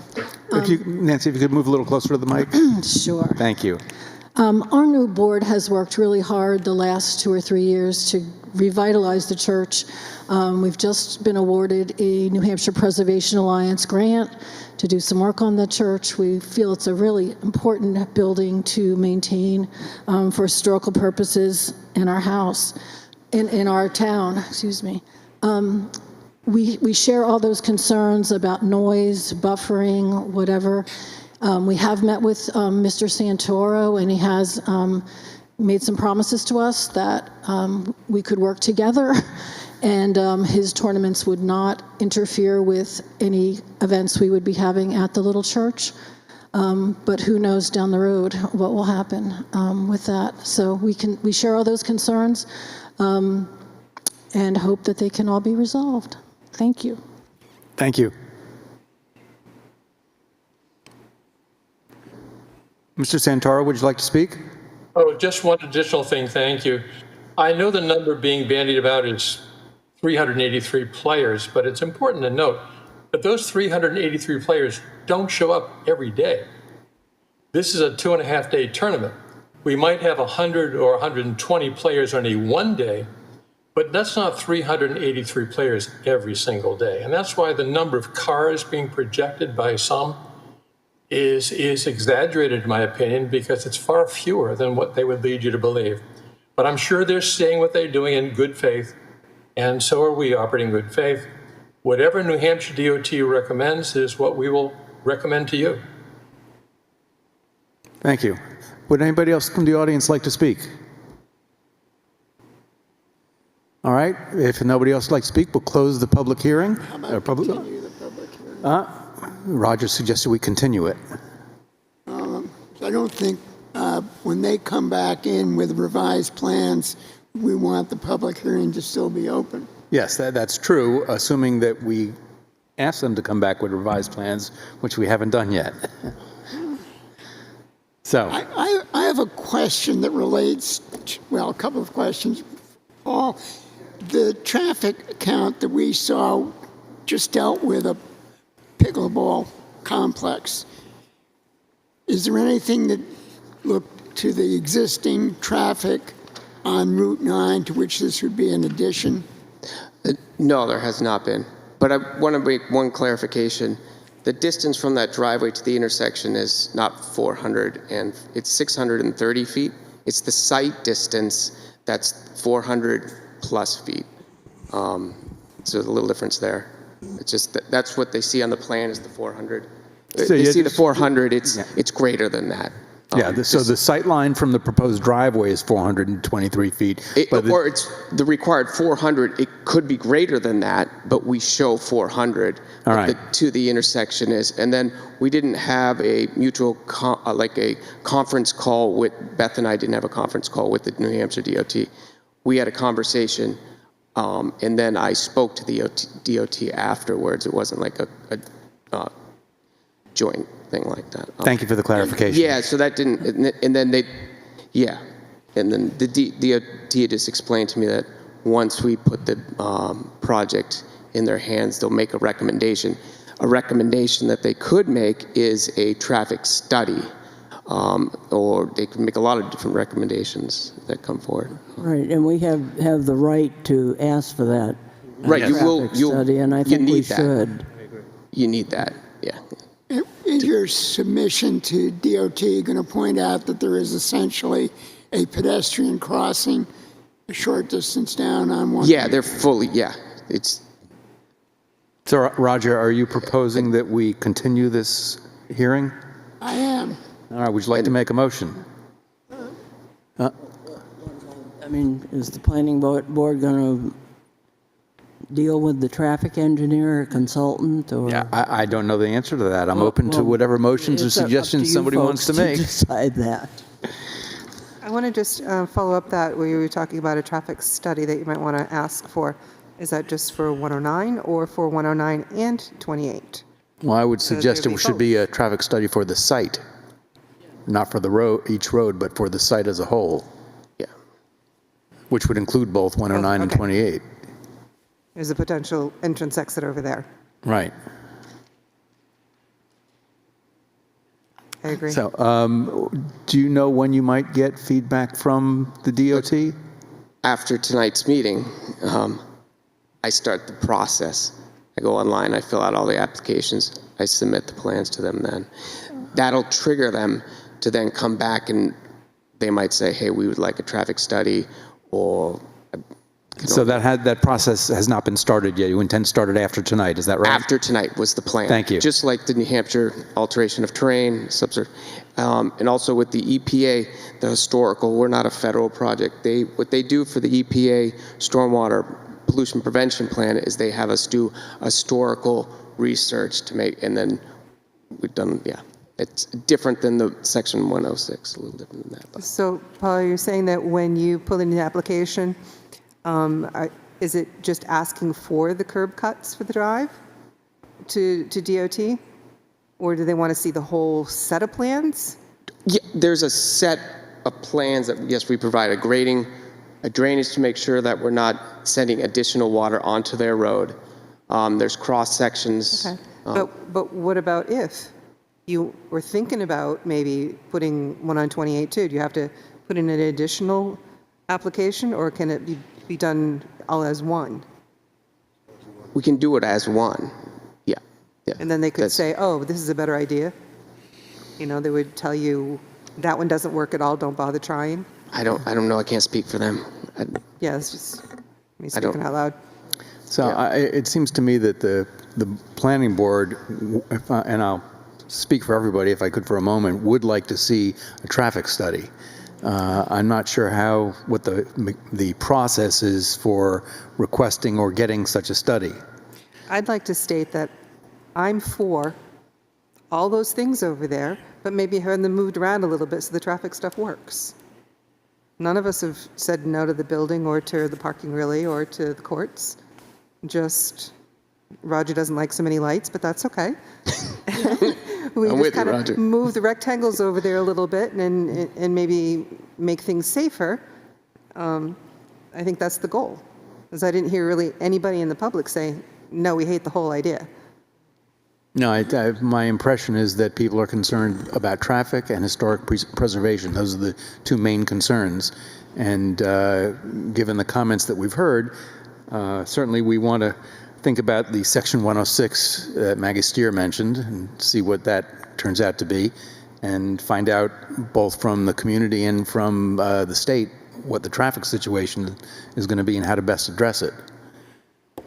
So one possible method is for the planning board to put together a letter of some of the issues of concern. You know, whether it should be 1 point of access, 2 points of access, sight lines, especially traffic near the rail trail. It could be a brief letter, but I think it wouldn't hurt for us to voice our concerns specifically and also perhaps request the traffic study.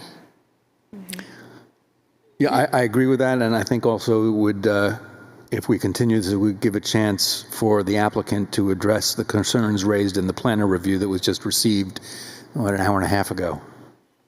Yeah, I think he needs to address the tie and bond report. I'd like some more information on the noise mitigation. At least at one point there seemed to be some discussion about whether the pavement was going to be pervious or not. You didn't do it, but there seemed to be at one point a question about whether that might change, and we should have what the final decision is. The function room should be addressed. And my friend, the lights. Yes. I think we can get rid of those lights. Those are my the issues. porous pavement, I think, is what might be. Yeah, that's. And time bonds, yeah, I went through everything already. I looked at everything. It was fine, and there wasn't really anything. I went through the plan review right now, and she had 14 conditions of approval that she had stated in there, and most of those comments, some of the things were just going through the plan fast. Yeah, Paul, I'd like to make a point about the traffic study and the trip generation that they've used. Tennis as a base, kind of, we use tennis because that's what we have. It comes out of a handbook. So maybe some actual forecasting of really what it's going to be. You have to meet the standards, but I think that should be in the note from the planning board suggesting that we focus on that. Yeah, I'm sure the DOT is going to have us do some things. I'm positive. I mean, that's what. One more question. Do you go through AOT before driveway permit? Do you go through the AOT approval before the driveway permit is approved? So I'm going to talk to Joe how we want to handle it. It's the AOT is a big permit. There's not much. I've designed this to meet AOT standards. Okay. Your standards in Wolfeboro are the pollution removals are they're elevated compared, but they're good. The state's got good pollution prevention regs, so we meet that here. So we could hold off a little bit on that if we wanted to, and go through the New Hampshire DOT process first, because that might take longer. I think you can do it concurrently, but we can do it all at the same time. It's about. I just have to talk to Joe about that, how he wants to handle it. We could do DOT, then New Hampshire, alteration of terrain, and the subsurfaces. That's a quick. Yeah. That one's fast. And then the very last one is the EPA stormwater permit, because that's a construction permit. That's just from experience. AOT and the driveway permit people, they're intertwined. So. Yeah, so we'll have a conversation. They'll be concerned about things. Thank you. Yep. I had a question about the, when we have the DOT do a traffic report and study, will that include accident reports? So I'm not sure. So if you're asking me were you asking, Bon, that you guys are going to write a letter to the New Hampshire DOT outlining some of these concerns so they're not overlooked? That was the goal of that? That was my point. Yeah, so I think that's a great point. And that way they'll get that. So if you have that letter, and within that letter, I'm just making a suggestion here, you can certainly put that as a bullet point, and it's their jurisdiction, so they could come back and say, yeah, absolutely. Well, they're really great guys. I think they're easy to work. I mean, so. I had another question, and maybe I should know the answer, but. Did we give carte blanche approval, or is that what they're asking for in terms of the number of tournaments? Or can we, as the planning board, say, you can have one in September, but after that, we need to approve it or something? Because I heard from, the residents that could be a problem, and that's a big unknown. And like they said, if down the road someone else owns it or controls it, are they going to, be able to do a tournament every weekend? So I think that should be examined. Nancy, I believe we can, as a condition of approval, limit the number of tournaments. Okay. We could limit it by number during the year, time of year, whatever we want to do that we can agree with the applicant. Okay. I think that's important. We have not yet closed the public hearing. Come up and speak if you'd like.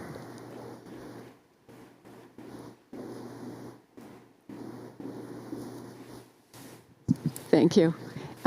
So Paul's summary just included traffic and impacts to historic resources, but I don't want you to lose sight of the noise impact, which really will have an effect on the use of that little church, and clearly the neighbors in the the Fernald Crossing area are concerned. And I think that's a concern for everyone who uses the rail trail as well. So maybe there can be some sort of a noise study. That would be a wonderful solution, rather than just taking the word of the pickleball club organizers.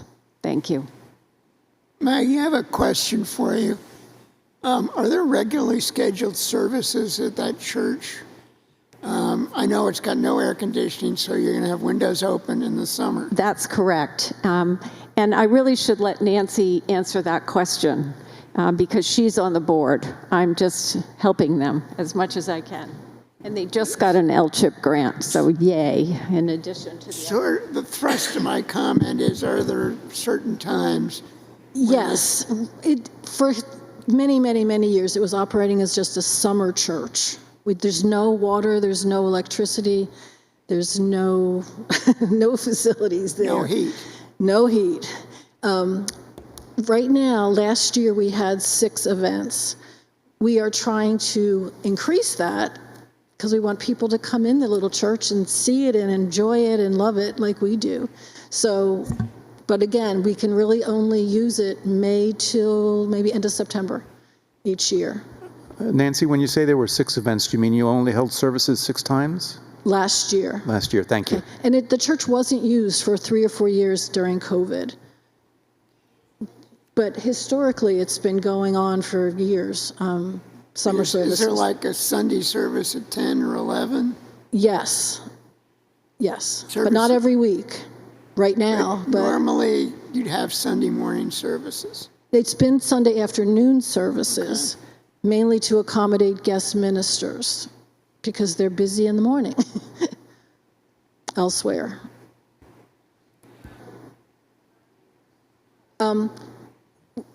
Our parking is we have a very unusual shaped land, first of all. It's a little half circle, and we have very limited parking there.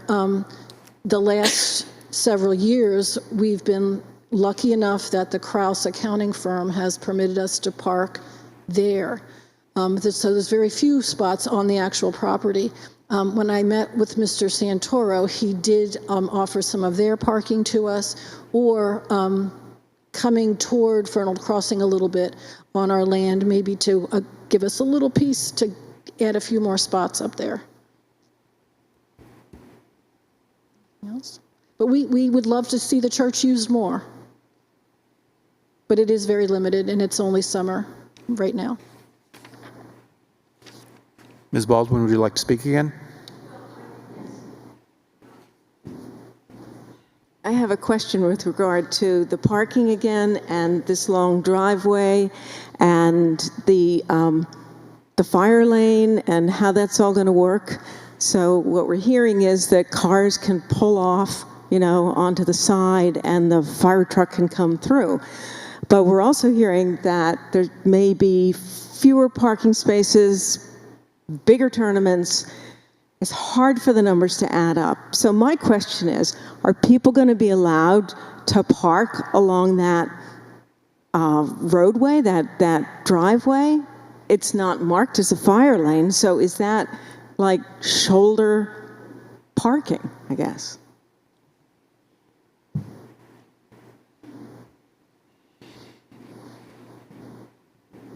Nancy Black again. I just want to clarify. We have some church services. We also have lectures. Last year we had a wedding, and there could be memorial services there too. So we are open to any community event, group using the church or family. Thank you. Any further public comment? All right, would anybody on the board like to make a motion? Do we have a date when you would like this continued to?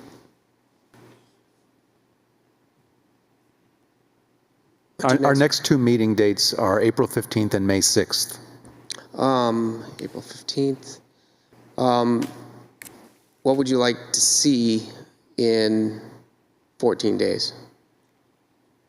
Well, I expect if we're going to get any meaningful feedback from the DOT, it's going to take more than 14 days. I would agree. So I would suggest to continue it to May 6th. I agree. Is that time enough, do you think? I'm gonna submit tomorrow, and it's, yeah, I can't speak. What's that? You deal with them, I don't. Yeah, I just can't speak for them. It's not my. Julie, if you could bring your mic down. Yeah, it's just not my. It's like the agencies. You can go on their website, not DOT. I'll speak for New Hampshire DES alteration of terrain. They've got a little days review counter, so you can kind of get an idea, and that number moves. It's based on the number of applicants applications that are going in. So I'm not sure what's in front of them right now. They could have nothing, and I could get a response tomorrow, or they could have 150. I just don't know. All right, so I would like to make a motion to continue this hearing until May 6th at 7 p.m. here in the Great Hall. And at that time, I would hope that we would see some information on a traffic study that might include any potential accidents over the past several years, something on impact to the historic site, including noise impact, and perhaps a noise study, and whatever you might get back from the Department of Transportation with regard to their recommendations on the driveway entrance. And the response to the tie and bond report. Yes, and if you could also include updates to your plan to both the tie and bond report and our planner review at that time. And the function room. Yeah. And the lights. Yeah, well, yeah. We're not going to miss the lights, trust me on that one. Can I have a second? Yes. Roger seconds. All in Yes. favor? Aye. Aye. Any opposed? All right, we'll see you on May 6th. Excellent. Thank you.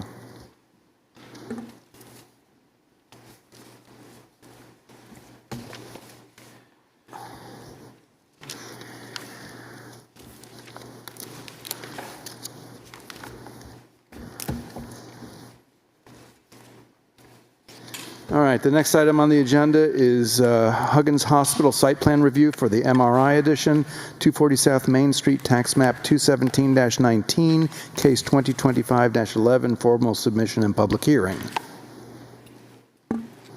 So is this a continuation?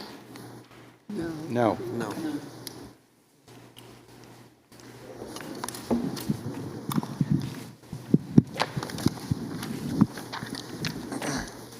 Good evening, everyone. My name is Garrett Siebert. I'm the project engineer at Nobis Group. I'm here on behalf of Huggins Hospital and Warren Street Architects.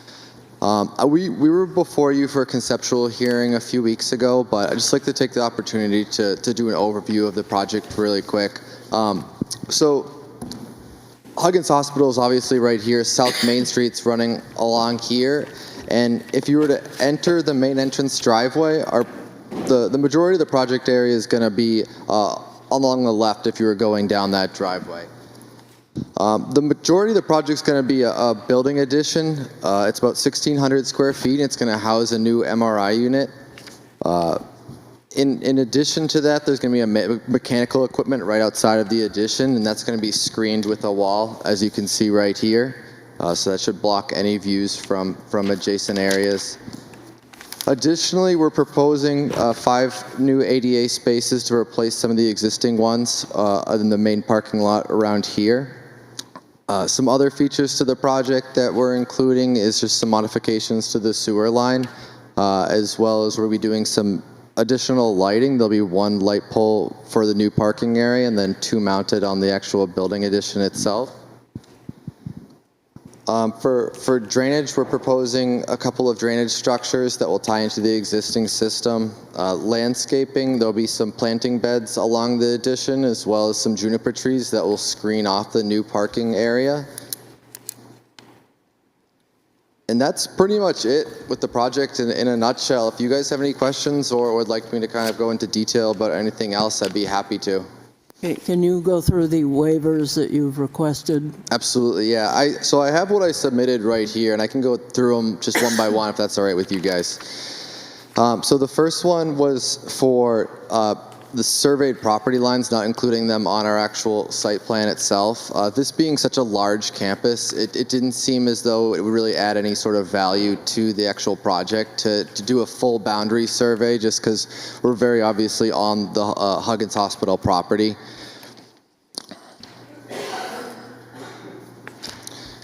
Same with the abutter's name on the site plan was another one of the requirements that we're asking for a waiver for.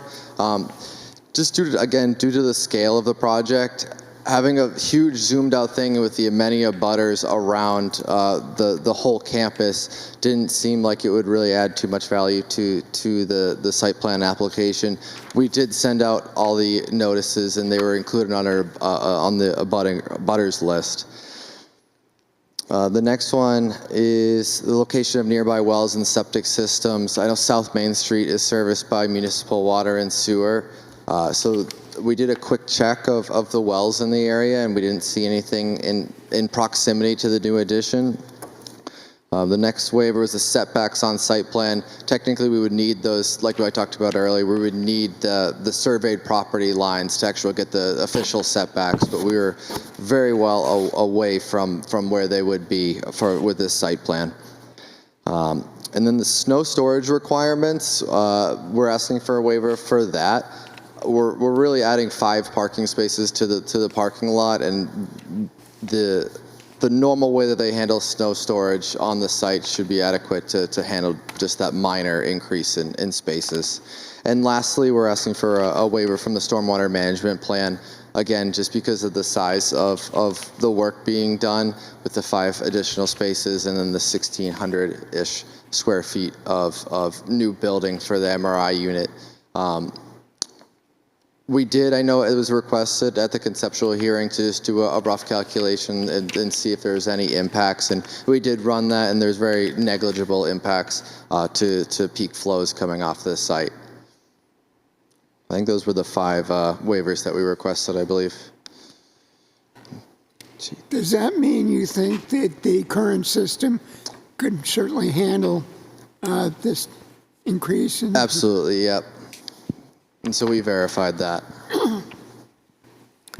Could you explain to me it seems like a primary pedestrian route from South Main Street to the entrance goes right through the proposed handicap parking? Are you looking at a plan? Do you mind if you show me what you're talking about? This, would be the access. Yep. And so that's going to stay the same. I guess the only modification to that would be the sidewalk would be adjusted to go around the new parking area. So right now, as it stands, the sidewalk's just going straight here, and it would just be a kind of jog around the new parking. So it'd be primarily the same as it is now. So is there any way to make that more natural so that you're not turning left, turning right, turning right, turning left, and connect the lines? Yeah, it would be pretty difficult. It was a struggle to get these to work with, to make the ADA grades work, which are pretty strict, keeping it under 2% of a slope for those parking spaces. So trying to bring that in a different direction, I don't really see any sort of good way to do that, to make it not jog around. So, I mean, just creating a triangle on either side. Just so the person So that walking, you don't have to walk the person around. walking wouldn't have to make a sharp right angle turn. They could have a more gradual turn. So you're thinking something like this, and Exactly. then turn this way. Yeah. We actually would have liked to do that, but because everything is so steep, we need this full length of sidewalk to keep it under. It was a 5% maximum for the slope of a sidewalk. So if you were to go straight like this, we wouldn't be able to do it. It would be too steep for accessibility standards. So you know what will happen. You're still going to have a path there, so you might provide both so that a handicapped person could go the more gradual way. Sure. And then that worn path could have pavement too. Sure. Yeah, that's something we could consider. Yeah. I noticed on one of these plans that there used to be a patio back there that I don't think anybody ever looked at. Is that any portion of that staying, or are you just removing the whole thing? No, that's on our demo plan, and that is being removed.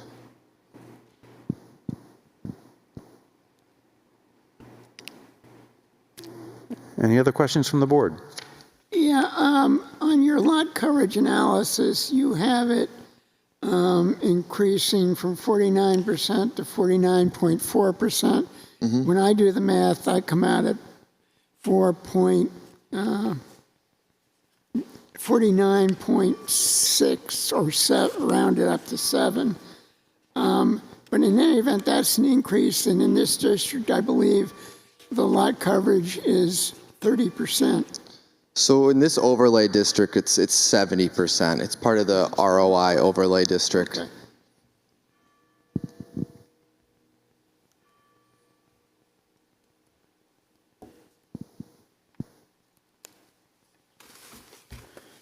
Any other questions? And I'll make a motion to approve the waivers as requested. Second? Julie seconds. All in favor? Aye. Aye. Any opposed? All right, the waivers are approved. We'll open the public hearing. I'm sorry, no, wait. I'd like to make a motion to accept the application as complete. Can I have a second? Second? Julie seconds. All in favor? Aye. Aye. Any opposed? All right. Now we'll open the public hearing. Would anybody like to speak to this application? Hearing none, we'll close the public hearing. Any further discussion amongst the board? Yeah, I had, on your landscaping plan,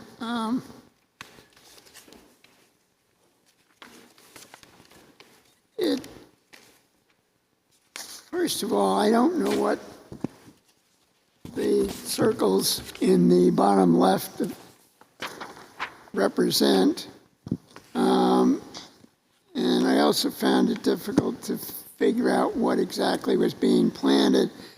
But it seemed to me what you were planting was non-native. Was there a reason for that? I'm not sure. I'm not the landscape architect, but if you want to see a list of the plantings, I think you can look at sheet LA 102 should have the plantings that will be going there. And there's also a call out to those circles, I think, that you referenced, and you can kind of look at the call out and then reference the sheet LA 102.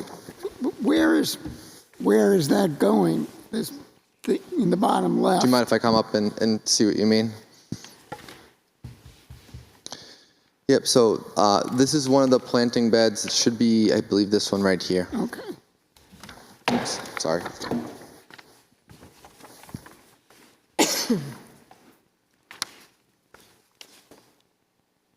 So that leaves me wondering why you're planting non-native species. Yeah, honestly, I'm not exactly sure. It's just the landscape architect's suggestion for what they want to plant and what would aesthetically look good and easy for maintenance. The question could be asked is it going to match the rest of everything? I think that's probably most important. Sure. Yeah, and I think, I mean, obviously the landscape architect is taking that into account and kind of viewing the campus overall and trying to make something that, again, just aesthetically looks good for the hospital. I'd like to mention, I think it's a grand idea that you've moved the ADA parking away from the middle of the parking lot so that they're out of traffic, along with not having to cross the parking lot now to get to the front door. I think it's a much smarter idea. Thank you.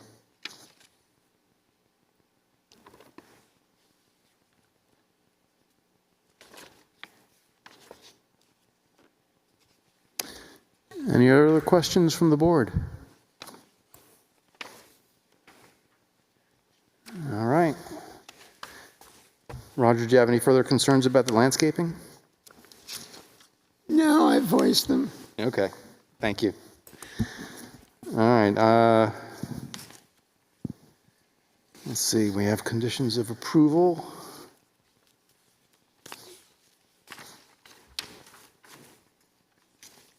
Do we? I thought we had a... I don't know that I have a planner review. Roger's keeping me on track here. There we go. Thank you, Roger. All right. So we have a number of conditions of approval. The following plans, I'm sorry, let's see.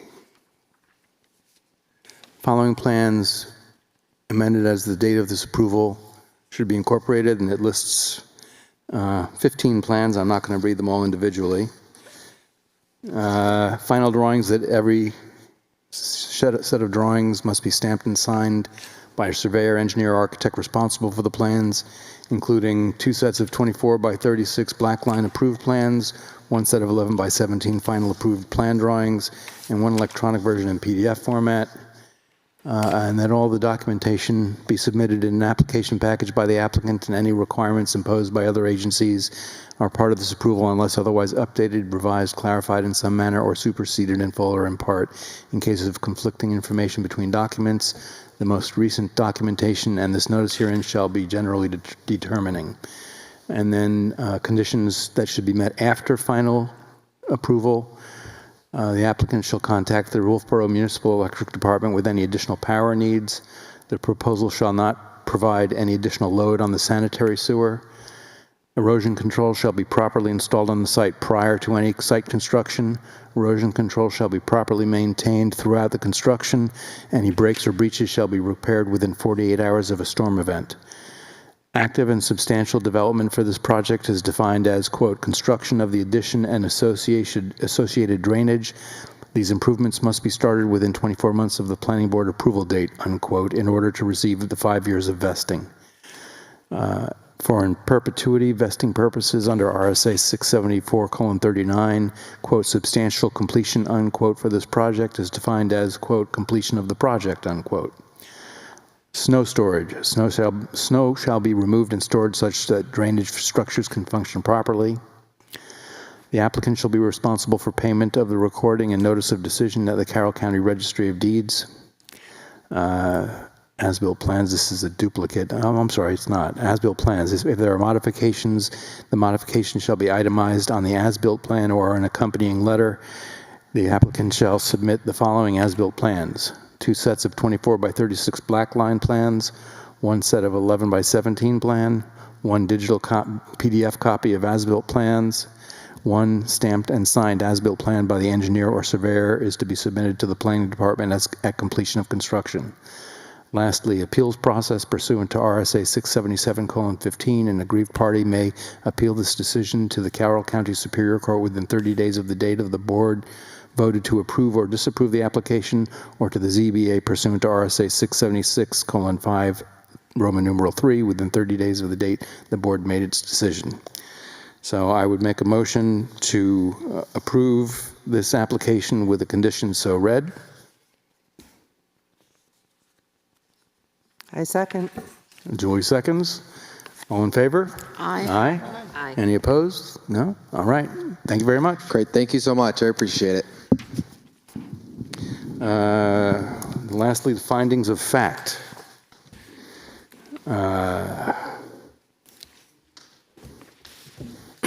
Would anybody like to start us off on findings of fact? Let's see, I would say that what has been presented to us meets the requirements of the Wolfeboro ordinances. It seems to be a benefit to the community to have a dedicated MRI machine within our community rather than having the portable trailer. ADA parking is improved. The ADA parking is improved, yes. Anything else anybody would like to add? Architecturally, it fits in with the current configuration of the hospital. All right, I think that should do it. Thank you. I don't believe we have any other business, and then we're on to public comment. Would anybody like to speak in public comment? No. All right. Then we go on to approval of minutes. We have the minutes from February 11th. which I believe were presented at a prior meeting. I don't have those with me, unfortunately. Does anybody else have them? Yeah, Leanne just passed them out. You didn't get one? I did not get one.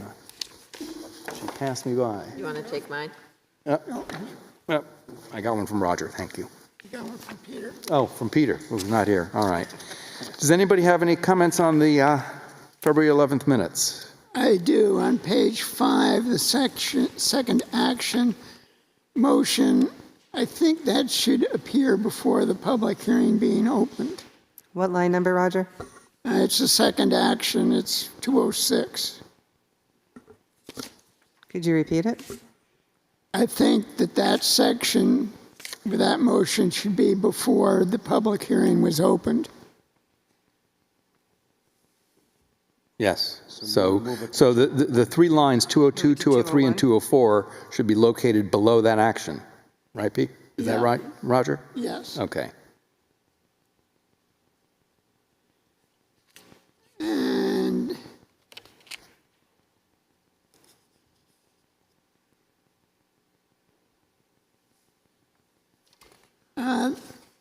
I guess, Roger, while you're on that page, I would also say in line 214, I'm sorry, in line 216, at this point, it wasn't that we would wish to consider the following conditions of approval. I think at that point we were setting the conditions of approval.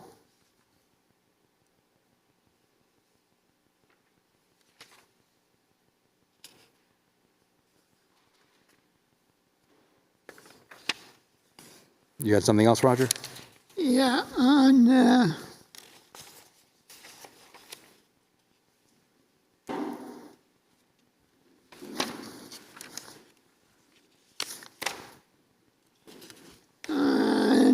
page 10, line 454, I think it should be alluded, not eluded. Well, since my copy doesn't include page 10, I can't speak to that. Yeah, I don't have that either. Yeah. It's just a typo. Alluded, not eluded. Oh, yeah, so from page, well, I only got the odd pages, unfortunately. What page is it? Oh, yeah, me too. So should we delay this minute? Sorry? Should we review these minutes when we have all of them? Yeah, so perhaps we... You want all the pages? Yeah, I think I'd like all the So pages. let's postpone this review of the minutes until the next meeting. Okay. And then we can go on to the March 11th minutes. I'm sorry. 18. March 18th minutes. Thank you, Vaughn. And how many pages of those do we have? I've got 4, which I think is That's all it. of them. Yeah.